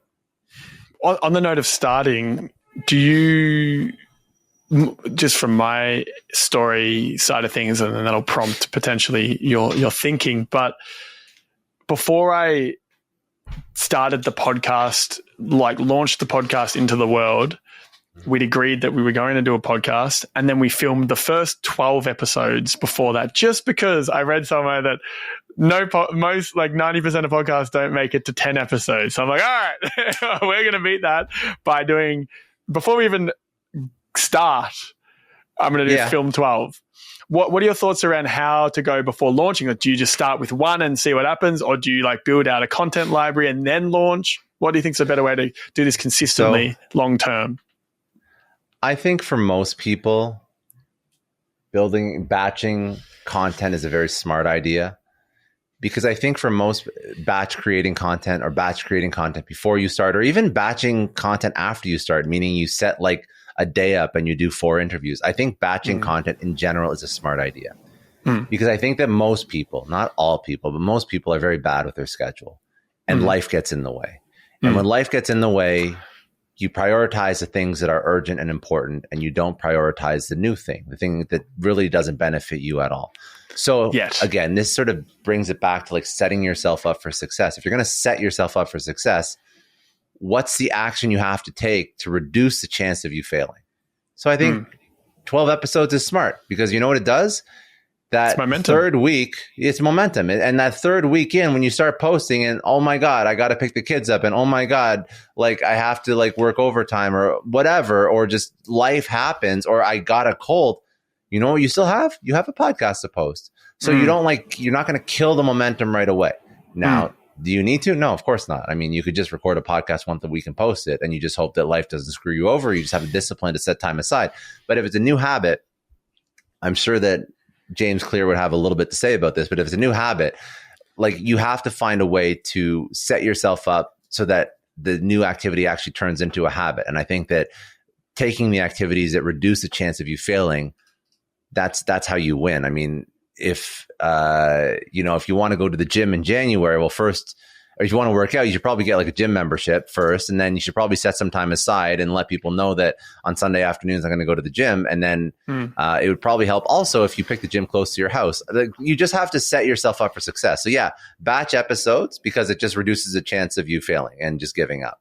I think it's just all these little things are just smart. When you want to go on a diet, why do you eat like vegetables and rice and proteins or whatever? Because it's really hard to lose weight when you're eating a ton of fiber and protein. But you're just setting yourself up for success. If you want to go on a diet, you take all that shit, you take all the junk food out of your house, because it's really hard to overeat if you don't have any junk food in your house. It's the same thing. It's just all like setting your environment up so that there's a really low chance that you're going to fail. Yeah, I agree.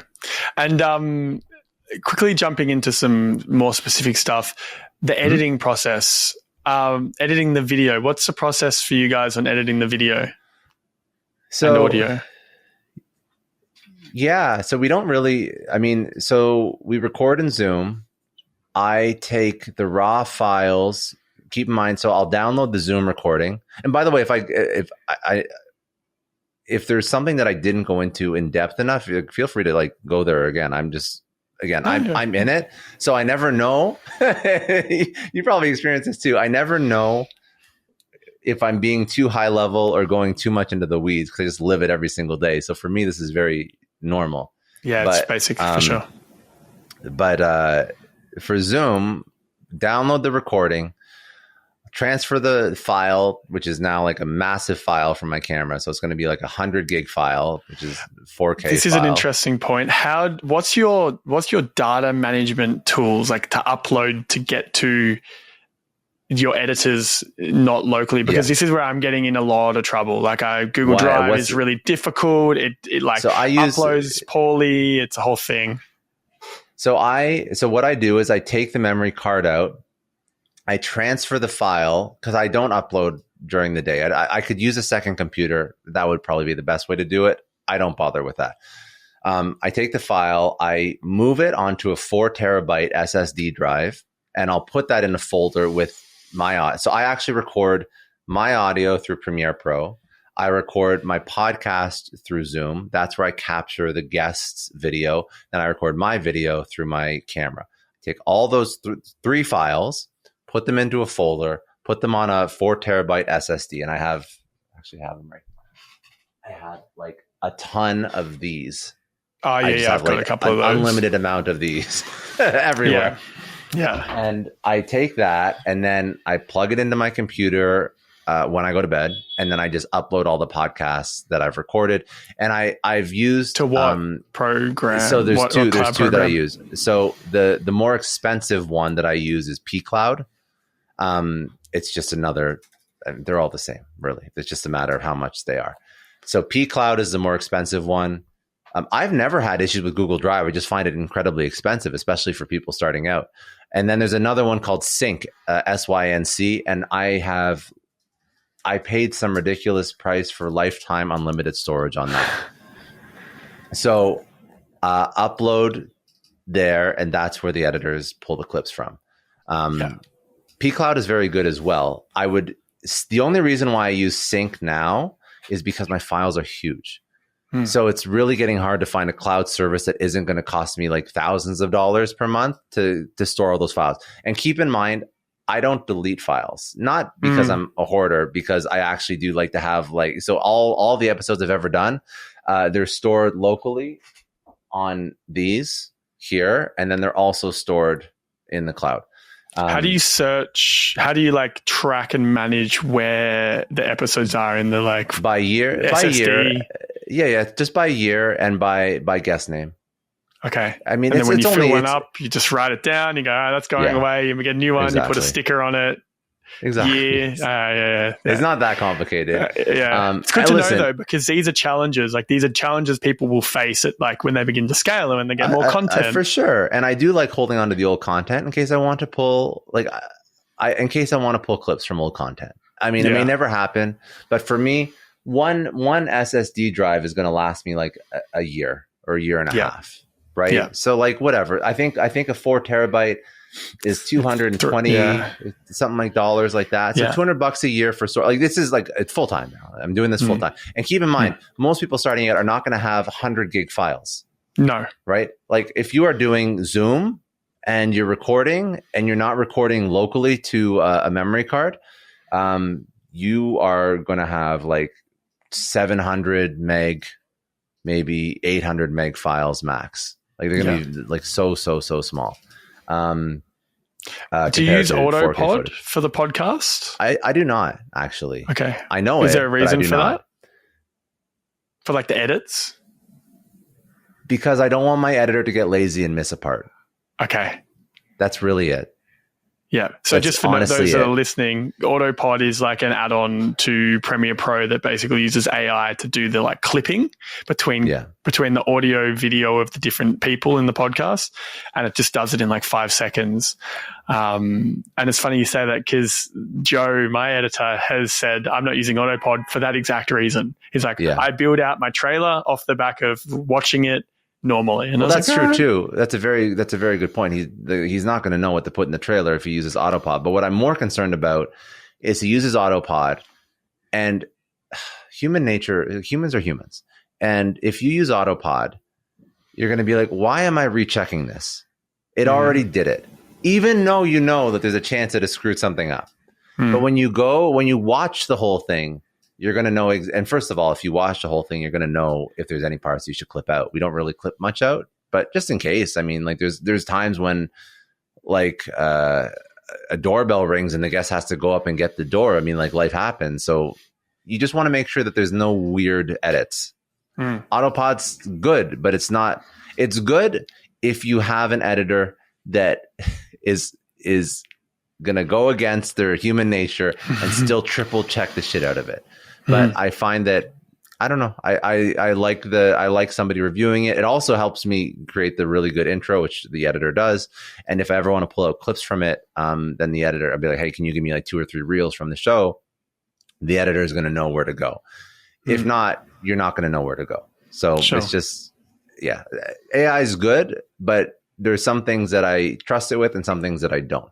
And it's probably better for solo people as well, like solo creators that need to do everything themselves. Lean on as much AI tools and as much, like, you lean on ChatGPT, lean on Autopod, lean on all the things you can to minimize your lift, because you've got so much work to do. But as you build a team, like, the little human touches really make those 1%ers make the world of a difference. Make a huge difference. It makes a huge difference, and it actually it differentiates. I mean, even if you're going to use AI for copywriting, the way that I look at AI is just the first pass at a creative problem, but it's not the end result. So if you're going to use it for copywriting, I mean, there's very few times I've ever used it for like an Instagram caption, and I haven't. Like, I'll get an idea out of it, but I'm still going to change it because it still isn't as good as, or maybe it is good. I don't know. Maybe I just think I know how to write. But I feel, in my opinion, when I look at it, I'm like, I wouldn't have written it that way. And to me, like, that's enough to change it. So, yes. So that's really the sort of like the workflow. So record your show. I just mentioned where I record everything. If you are going to use a camera to record, obviously, you're going to need a memory card. And if you want to record in 4K, this is a little bit more advanced, but you'd need a high-speed memory card. So, you need well, actually, yes, you would need a capture card too. That's a good point. So what do I have? I have what's the name of it? I've got a Camlink 4K. Camlink works. What's the name of mine? Mine is So while he's looking at that, for those listening, the way it works is you get, what is it called? It's called Avermedia. It's an Avermedia capture card. So for those listening, Camlink works too. Yeah. The capture card basically takes a HDMI output from the camera, whatever camera you're using, if you're not using an iPhone, and it takes it and converts it into a USB or a USB-C, I guess, type that then connects to the laptop, which allows you to use your camera at 4K. And you have to be careful because there are 1080p ones and 4K ones. So if you have a 4K camera and only a 1080p capture card, it'll throttle your output of your camera. Like, imagine going from a highway into a small street, it's not going to be as good. So, ideally, you also a 4K have to be careful capture that you buy you also have to be careful that if you buy a camera and you try and use 4K, you have to make sure that it doesn't time out after 30 minutes or overheat. Oh God. Yeah. So that's a whole other thing. So the camera, look for camera, because there's a lot of cameras that just stop after 30 minutes. And there's also a lot of cameras that, with continuous recording, overheat. So you go on Reddit, go on some threads and look for cameras that don't overheat and cameras that work at 4K for hours, because that's what you're going to need. Like, I've returned multiple cameras because of this exact issue. Just built a studio, bought FX30s, a bunch of cameras, and they're all overheating and I couldn't use them for the studio. FX30s don't overheat. Oh, maybe it was another one. The one without I don't know. Anyway, maybe it wasn't the FX30. FX30s, in my opinion, are like perfect for this. Are they the ones with the fan? Yeah, they have a built-in fan. So it wasn't. We got to the FX30s at the end because of the fan, but there was another one where I bought three, like $8,000 worth of cameras. Oh my God! Or it's more, and they were just cutting off. So these are the things to consider. But this is as you scale and you want to do a studio and all those other things. Speaking of the studio, though, I'm conscious of time. Let's quickly touch on lighting. We can go through. Okay, so I have. So I have sort of two sets in this studio. So I have the virtual set that you see me on right now. So I have a key light here, and I have a little bit of a what's it called? You know exactly what I'm talking. It's like the little thing that hangs in front of it. The diffuser, right? The light diffuser. Then I have I'm going to blank on the names of the actual lights, and I have one more light. Let me see if I can turn it on and off, and you can see. So I have one more light here. I'm breaking the fourth wall. Oh yeah. One of these lights. And then I have one last light here that just sort of gives me, it lights up the side of your head. So it creates dimensions. That's the whole goal, is to create depth and dimensions in the lighting. Yeah. I know where the lights should go. There's technical terms for all these lights. I can't remember what they're called. So it doesn't matter. The point is, you go on YouTube, there's a lot of people that give you an instruction on how to use these. In terms of the actual brand, let's see what we got here. This is Newer, I think. Yeah, Newer's solid. Yeah, that's good. And also we've got we've got teleprompters here. So we're both using teleprompters that connect with the cameras.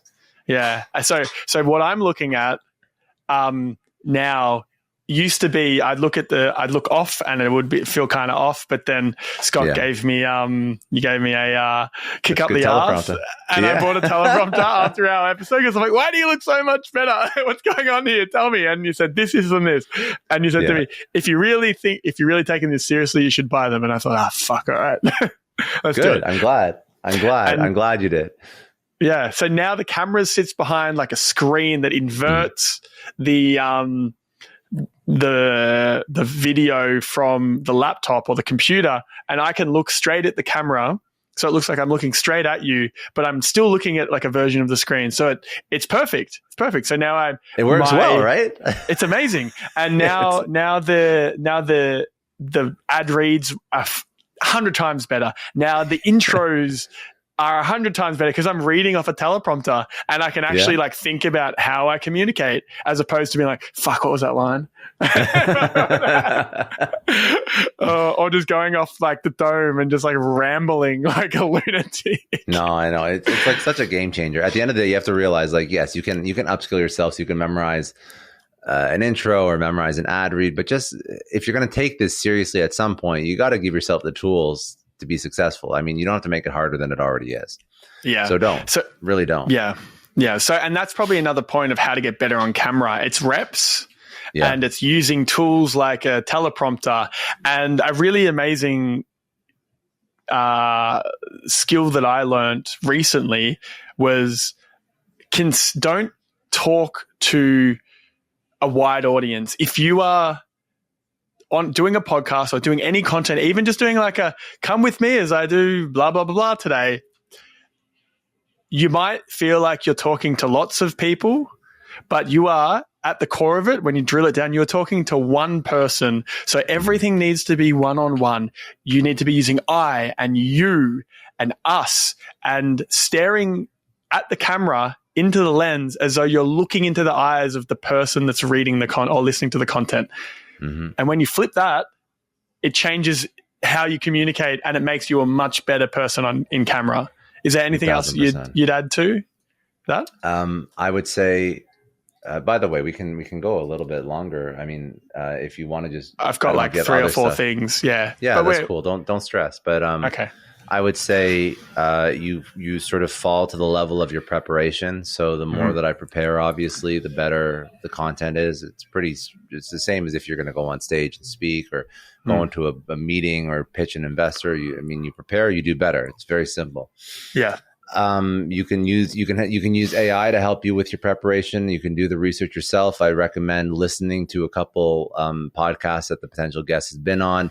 If you do an interview show, or just if you aren't doing an interview show, you're doing a solo show and it's more educational, like just spend some time doing research. Like the prep really does show. Yeah. You talk to Lenny, what's his last name? Lenny Rakivsky from Lenny's newsletter. It's a big business newsletter. If I'm mispronouncing your last name, Lenny, I'm sorry. But both him as well as the Acquired podcast, one thing they've both said that's really struck a chord with me is, again, Lenny's newsletter is massive. Acquired is also a massive podcast, but I've listened to them both just to study other Lenny's. It's called Lenny's newsletter. It's actually called Lenny's newsletter. It's like one of the largest Substack publications. Might have to get him on the podcast. He's super cool. But both him and the Acquired guys, they've done interviews and they've said the episodes that we prep for and the newsletters that I do the most research on just outperform everything else. It's not even a question. So the Acquired guys are an extreme. They spend about 3 weeks doing research before they record an episode. And Lenny, I'm sure, has his own writing process. But did you find him? Or I'll look up later. No, okay. I wasn't sure if you were looking at like the icky guy before. No. I've never done that before on a podcast. So that I like it. It was very cool. It was very cool. I just got to speed it up, get my like little side person here that can just like sit on my lap and research for me. But it's all about prep. So I would say that's the most important piece. Out of everything else, prep will make you more confident. Prep will make your guests feel more confident. They'll make your guests feel respected. It'll show in the content. it's all about prep. And the more unique questions you can ask, the more the guest is going to appreciate that you've done your research. And when the guest appreciates that you've done your research, they'll just be in a better mood. And when you create this vibe where, you're respecting each other's time, that's when you get the best content. Everyone wants to see each other win. But if a guest is being asked a question that no one else has ever asked them about something super personal, not in a bad way, and like, I cared about you enough to figure this out. And by the way, AI can actually very much help this process outside of you listening to other shows they've done. It's just a positive experience, and it'll show up in the content. That would probably be my best advice for anybody who's starting.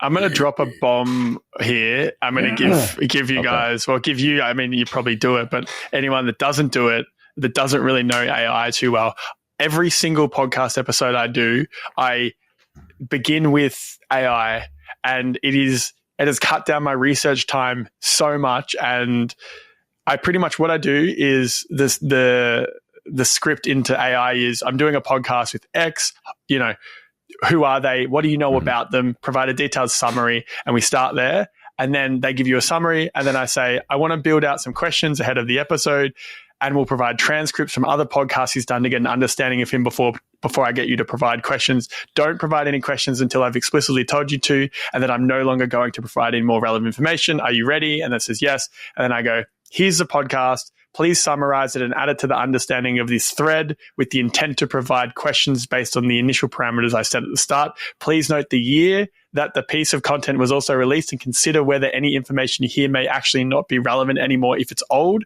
On top of that, please write out a list of every question you notice has been asked by the host to the guest in the transcript, as well as a summarized answer, so I can both get an understanding in detail of what they talk about and how to avoid those questions again. And then I say, please do not provide the actual podcast questions until our episode until I say so. Then I put all the I just go YouTube AI transcript, pull the YouTube transcript, chuck it in there, read the summary, next podcast, do that, next podcast, do that. And I get maybe I'll go through 20 podcasts and really get a really, really good understanding. And then at the end I go, okay, please provide me 20 questions of the podcast with the following format: intro, about him, blah, blah, blah, closing out. Here's the past questions I consider in every episode. Here's my standard question list. Further to that, please only come up with unique questions that haven't been seen in any previous podcast transcripts. And then it just That's good, dude. Spits out shit, so many things. And I'm like, double down on this. Give me 10 more of this one. And very quickly, this whole process from start to finish, I'm absorbing 10 podcasts. It takes me an hour at most. Smart. It's very, very smart. I don't remember my prompts because I don't have them in front of me. I got it right in front of me. Yeah, that's awesome, dude. I also have a very similar process to just understand what they've spoken about before. Yeah. So lean on the tools. AI. Yeah, lean on the tools. Yeah. So couple of things I want to talk. So while we're on this topic, how do you become a better interviewer? There's a book you can read. Let me find it. I can't remember it, and I haven't read it in a while. I would say read this book because it'll teach you about different kinds of questions that I will find for you in a second. And outside of that, it's about the reps. Yeah. But there is one book that I found. Let me see if I can find it. But ultimately it's about reps, because even if you know every single kind of question and you understand them almost like the theory behind interviewing, there's really nothing like just doing it, because then that's good. And I would say that the prep is a big piece of it, because when you prep, you have confidence. And I think confidence is actually a major X factor in interviewing. Oh, it's called How to Be a Better Interviewer. Oh wait, no, that's the wrong one. It's by the guy who did Mixergy, which is Andrew Warner. One second. What's the name of the damn book? It's a yellow book. I just can't remember the exact title. Oh, Stop Asking Questions by Andrew Warner. How to lead high impact interviews and learn anything from anyone. I like it. It's a good book. I'm going to read that. I haven't heard of that. There is a slight pushback that I'll have on this because I've gone down the same route. Like I have, I try to prepare and I give the guests the questions beforehand to give them some freedom to like consider where we're at and the direction. But I think there is also genuinely no right answer to this, because something that comes to mind is like I listened to a podcast that just did interviews of the top 20 interviewers ever of history, and their approaches are all wildly different. True. One of them specifically being Larry King did not do any prep. His team did not do any prep for any interview ever. And all he did was sit there and go, wait, what? Your childhood? That's so funny. And then the conversations just went in a direction that you would never expect, because he had no bias of where he was taking it. And he was just there, just chatting. So another interesting thing. But you do have to know if you're going to do that. Nothing wrong. I'm sure that, first of all, not everyone is as gifted as Larry King at steering, at pulling out conversation. And maybe he didn't do prep, but you still have to understand what's the objective of the actual content. So no one's going to Larry King to learn how to raise money. Yeah. But if you want to build a podcast that teaches something like that, that's the difference. So you do have to know what kind of content you want to create. That does change. I guess Larry King was like an A-list interviewer, and then A-list interviewers want to know, they just want to know, like people listening to that want to just know things that they didn't know about this A-list interviewer that you can't get in any other format than just like chatting with them for an extended period of time.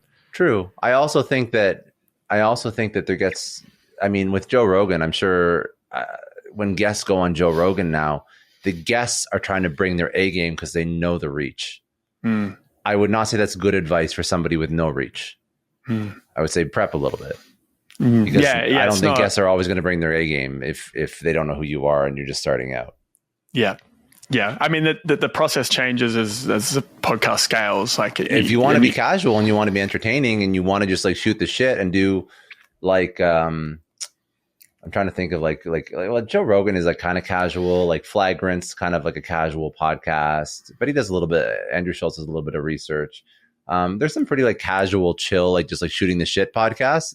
Maybe you don't research as much because you actually want to have like Call Her Daddy. It's like that's a kind of podcast, right? Like they just kind of riff and their personalities show through. So it really depends on what you want to make, I think. But yeah.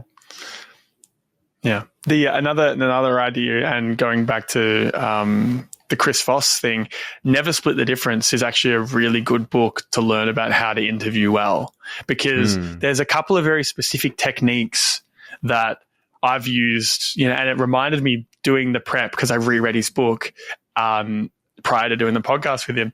And it's just little things like if something is piquing your interest, using upwards inflection mirroring. So, you say something like, I made $100,000 last year, and you want to double down on that without being like, tell me more about how you made $100,000. It kind of breaks the flow, but I would just sit here and go $100,000 last year with like an upwards inflection and then shut the fuck up. Like not say a word.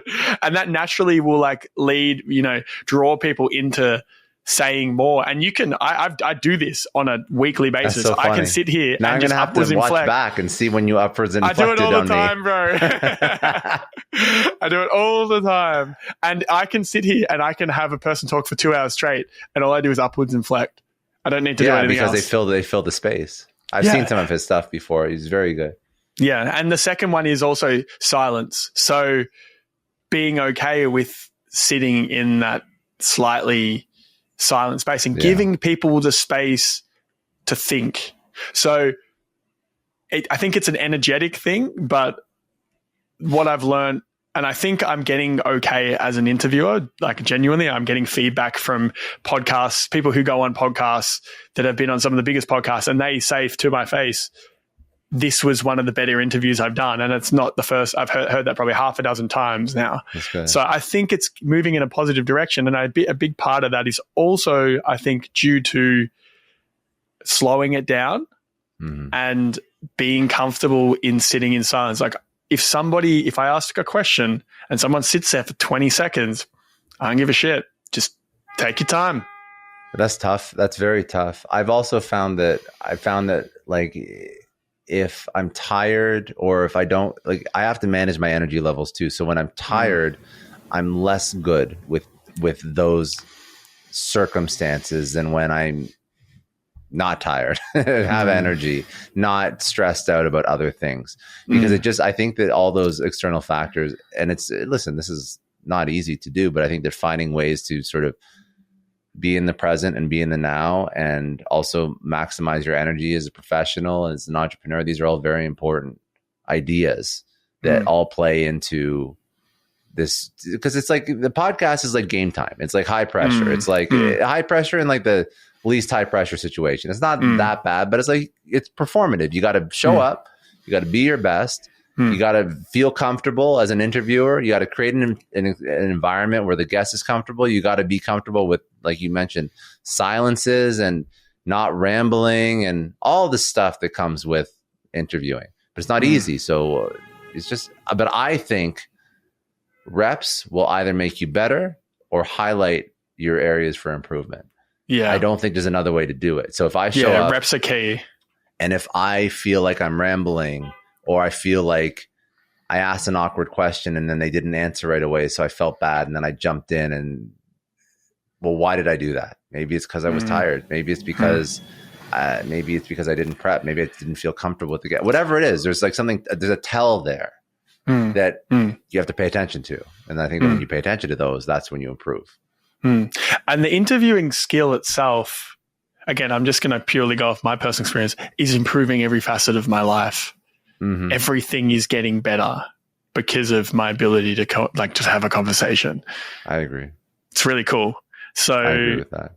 And I think it's a skill. That and copywriting are probably two skills that will probably never go away. They're going to be useful skills forever. I agree with that. Yeah. That's good. There were some good nuggets across the board. So a couple of last things I've got is how to monetize. Let's talk about how to monetize, when you should monetize, and how you should go about doing all of those elements, and whether you should, I'll just let you go.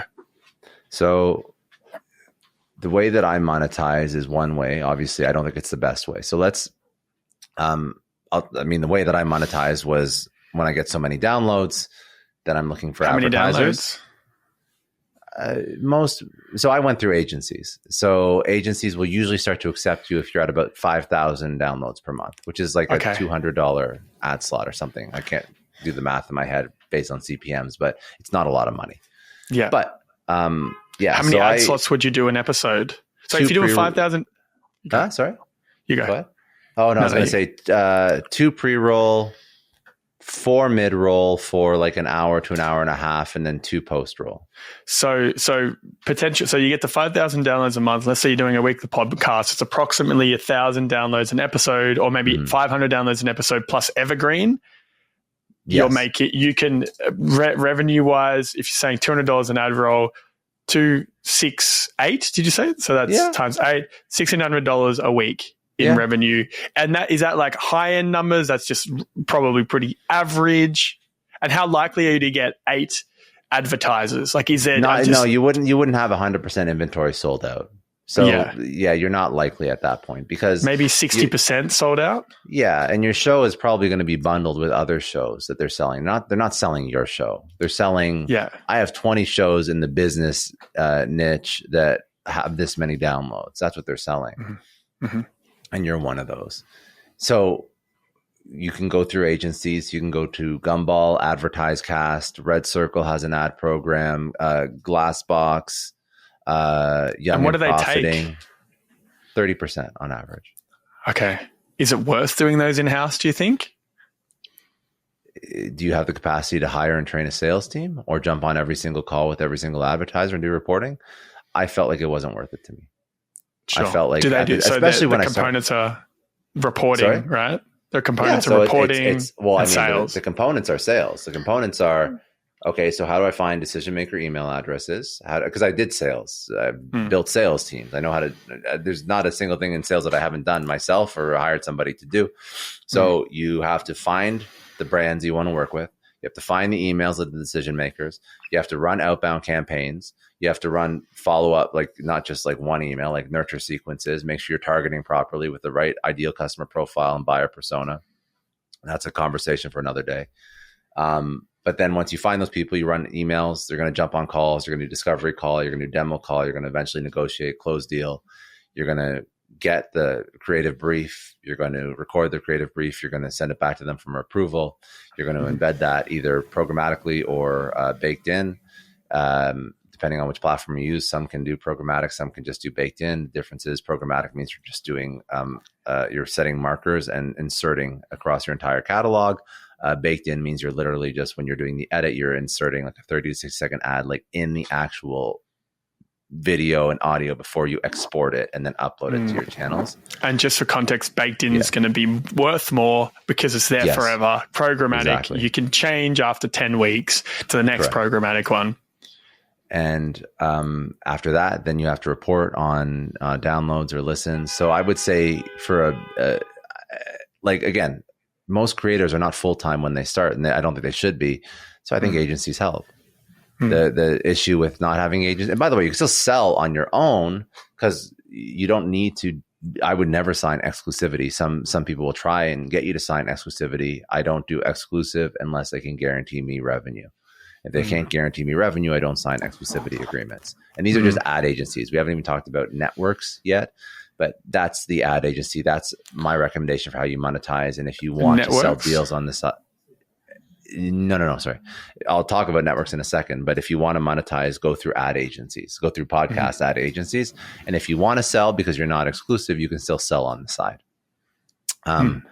And then the other thing that you'll encounter when you're building a podcast is networks. And networks are like the HubSpot podcast network. There's other ones as well. I'm part of HubSpot. And networks do a couple things. Sometimes they'll find advertisers for you. Networks are usually more likely to ask you to be exclusive to them. They will definitely not want you in another network. But for example, with HubSpot, they don't care if I sell ads on my show. They just don't want me in another network, obviously. And they'll do other things. So they'll support creators. They'll help them understand with emerging podcast trends. You'll do collaborations with other podcasts in the network. Sometimes HubSpot doesn't find ads. HubSpot is the advertiser and the network. A lot of other podcast networks, like for example, Podcast One or Young and Profiting, those are two other podcasts. There's a lot of podcast networks. Other podcast networks will find you advertisers. So they kind of act as a network and an agency at the same time. So the lines are kind of blurred. And when you get to this point, you'll start to learn and you'll start to look at what, I've made a little bit of money through agencies. Do I want to join a network? Are networks approaching me? Is it a good deal? Is it a bad deal? Creators, be careful because a lot of networks are not for earlier creators. There's a really good chance that if you don't know what you're doing, you could be getting taken advantage of. And I'm just a caveat. HubSpot is the best network I've ever seen, and I have nothing but good things to say about them. But I'm talking about other networks that I have been approached by that are asking for unreasonable terms. And if I wasn't more confident in auditing contract language or whatnot, then I'd get myself into like a less than ideal situation that I would have a hard time getting out of. Again, not HubSpot, other networks.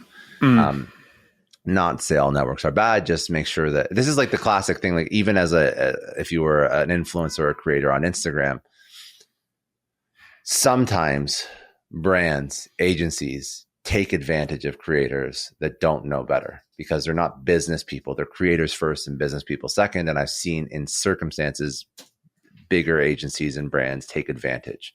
So just be careful if you start to engage in contractual obligations with people, that it's, to your benefit, and talk to people that have either done it before, or just talk to people. If you are a creative first and you don't get business, quote unquote, if you're not like a business minded person first, you don't have experience reviewing a contract, just speak to people before you sign anything. That's my advice.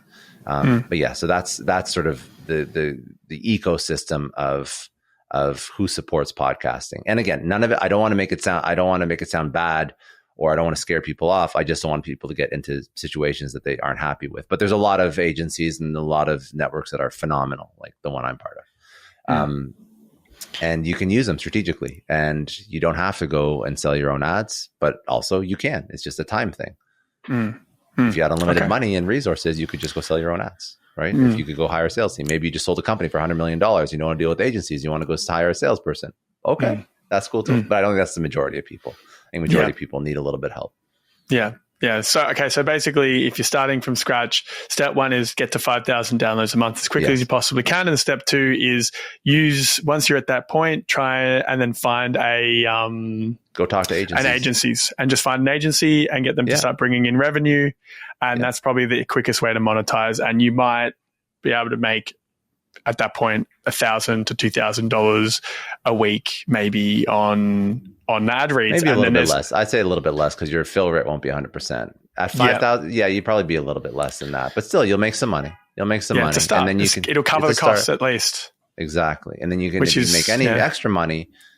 And again, this is not going to be like your retiring money, but if you make any extra money, then you can start to roll it back into ads, and you can advertise on like Player FM and Castbox, and you can even advertise in other podcasts. And I've basically tried everything. Well, let's talk about that as well. Yeah. So right now I'm about to start like a Facebook, Instagram, YouTube ad budget just to try it out. Advertising the podcast, how to do that, where to do it, what you found had the best impact. So I've tried everything, and I've tried Facebook and I've tried Instagram, and I found that it's just very expensive because you could target the right avatar of the listener, but it doesn't mean they're a podcast listener. So I could line up everything perfect, US based, English speaking, 27 to 37, works in tech, like all the demos that fit my audience profile, but maybe they just don't like podcasts. Maybe they read newsletters. So then wasted money. So I have a pretty strong view on this. If I'm trying to advertise and market, especially when I'm just starting out, I'm not needing to look for additional audience. Like the money that I'm spending, it's not like I'm trying to find 10 million people. I'm trying to find like 1,000 people. Yeah. I only market on the medium of that particular thing. So if I'm trying to grow a newsletter, I'm only spending ad money on other newsletters. I'm trying to grow a podcast, I'm only spending ad money on other podcasts or podcast hosting platforms because, again, I don't want to convince you to listen to podcasts or to read a newsletter. I just want you to listen. I want you to already like podcasts, and like I put my hand up and say, hey, check mine out. Or are you doing that ad read? So what does that ad actually look like? It depends. So it depends. So if you are going to advertise on Castbox or Player FM, which are podcast hosting platforms, great places to advertise, this banner ads. So banner with your show shows up at the top of their app. And then they suggest that they obviously have a whole bunch of podcast listeners. They suggest that people go listen to your show. If you are going to advertise on other podcasts, I have done both. I have done my own ad reads. I have asked the host to do the ad read. Both work. I would say I would prefer the host to endorse me than me endorse me because, again, you have to think about who the audience trusts. Another kind of ad that I like to do with podcasts is feed swaps or like feed drops, where I take a whole episode or even a part of an episode, but it's usually a whole episode because I know that there's alignment with their audience. And if I do a swap, I'll take one of my episodes, I'll take one of the other podcasts episodes, and I'll record a little bit of an intro. So like what this is. Hey, this is X podcast with this host. They speak about this. If you like this episode, go subscribe here. This is a sample episode. Hope you enjoy it. Literally, that's it. Append it to the front of their episode, put it at mine. They do the same and then you basically just give your whole audience a sample of the other person's podcast. And then if they like it, they can go download and subscribe. So I like doing that as well. I think that's a great way because then you really get, and you can use Chartable to track conversions on that as well. And there's a couple other analytics tools that you can use to track conversions. You don't have to, but I mean, it's helpful if you have, for example, if I have 1 million downloads a month and you have like 10,000, technically I could still do a swap with you because I could even take it out after I hit 10,000 downloads, right? And it could still be valuable, right? So that's a, in my opinion, I like that way of advertising. Because when you do swaps, it could actually be like it could be free exposure to another person's audience that you're not even paying for. Yeah, that's a good idea. I'd never thought of the podcast swaps. Yeah. Trying to think. That's pretty much that. Those are kind of like the main ways. And then you have all the traditional marketing. Like you said, you're running paid ads on Facebook and Google, and it'll work. Organic ads, organic posts, but they have almost no outcomes when it comes to going viral on TikTok. Doesn't really lead to listens. You want to think about, okay, so what, and you also want to you just don't want to drive people who download an episode once, because a lot of services who just focus on getting people to listen to one episode, and then they're like selling downloads, and they'll basically optimize so that somebody who's like if it's like a hosting platform, somebody who uses this hosting platform, this app, they'll go in and they'll listen to your one episode, but then there's no real pathway for them to become a subscriber. So great, now you boosted your downloads on this one particular episode, but if churn and of those people is like 99%, it's really not. Doesn't help you long term. Doesn't help you. It's useless. So you want people to subscribe. You want to bring people in, and if you can find a way to do that for cheap and optimize it, and you can pay a couple bucks per subscriber, that's not bad. And you just want to keep driving that cost down. And you do that by testing different. Again, this is business, not just podcast. Test different creative, test different messaging, test different targeting, test different platforms, test, and then triple down on what works. Great. And my last thing for this deep dive, which has been amazing, by the way, so thank you for. Did we leave anything time. Out? I think we're good. I've got one more thing, and if you were to start a podcast, I thought of one thing that we left. Go on, go. But I wasn't sure what you were gonna. Go ahead. It was booking guests. Oh, we didn't talk about booking guests. We spoke briefly when I did the cold email thing, so I thought I kind of touched on that. But if you've got something to add on that, go ahead.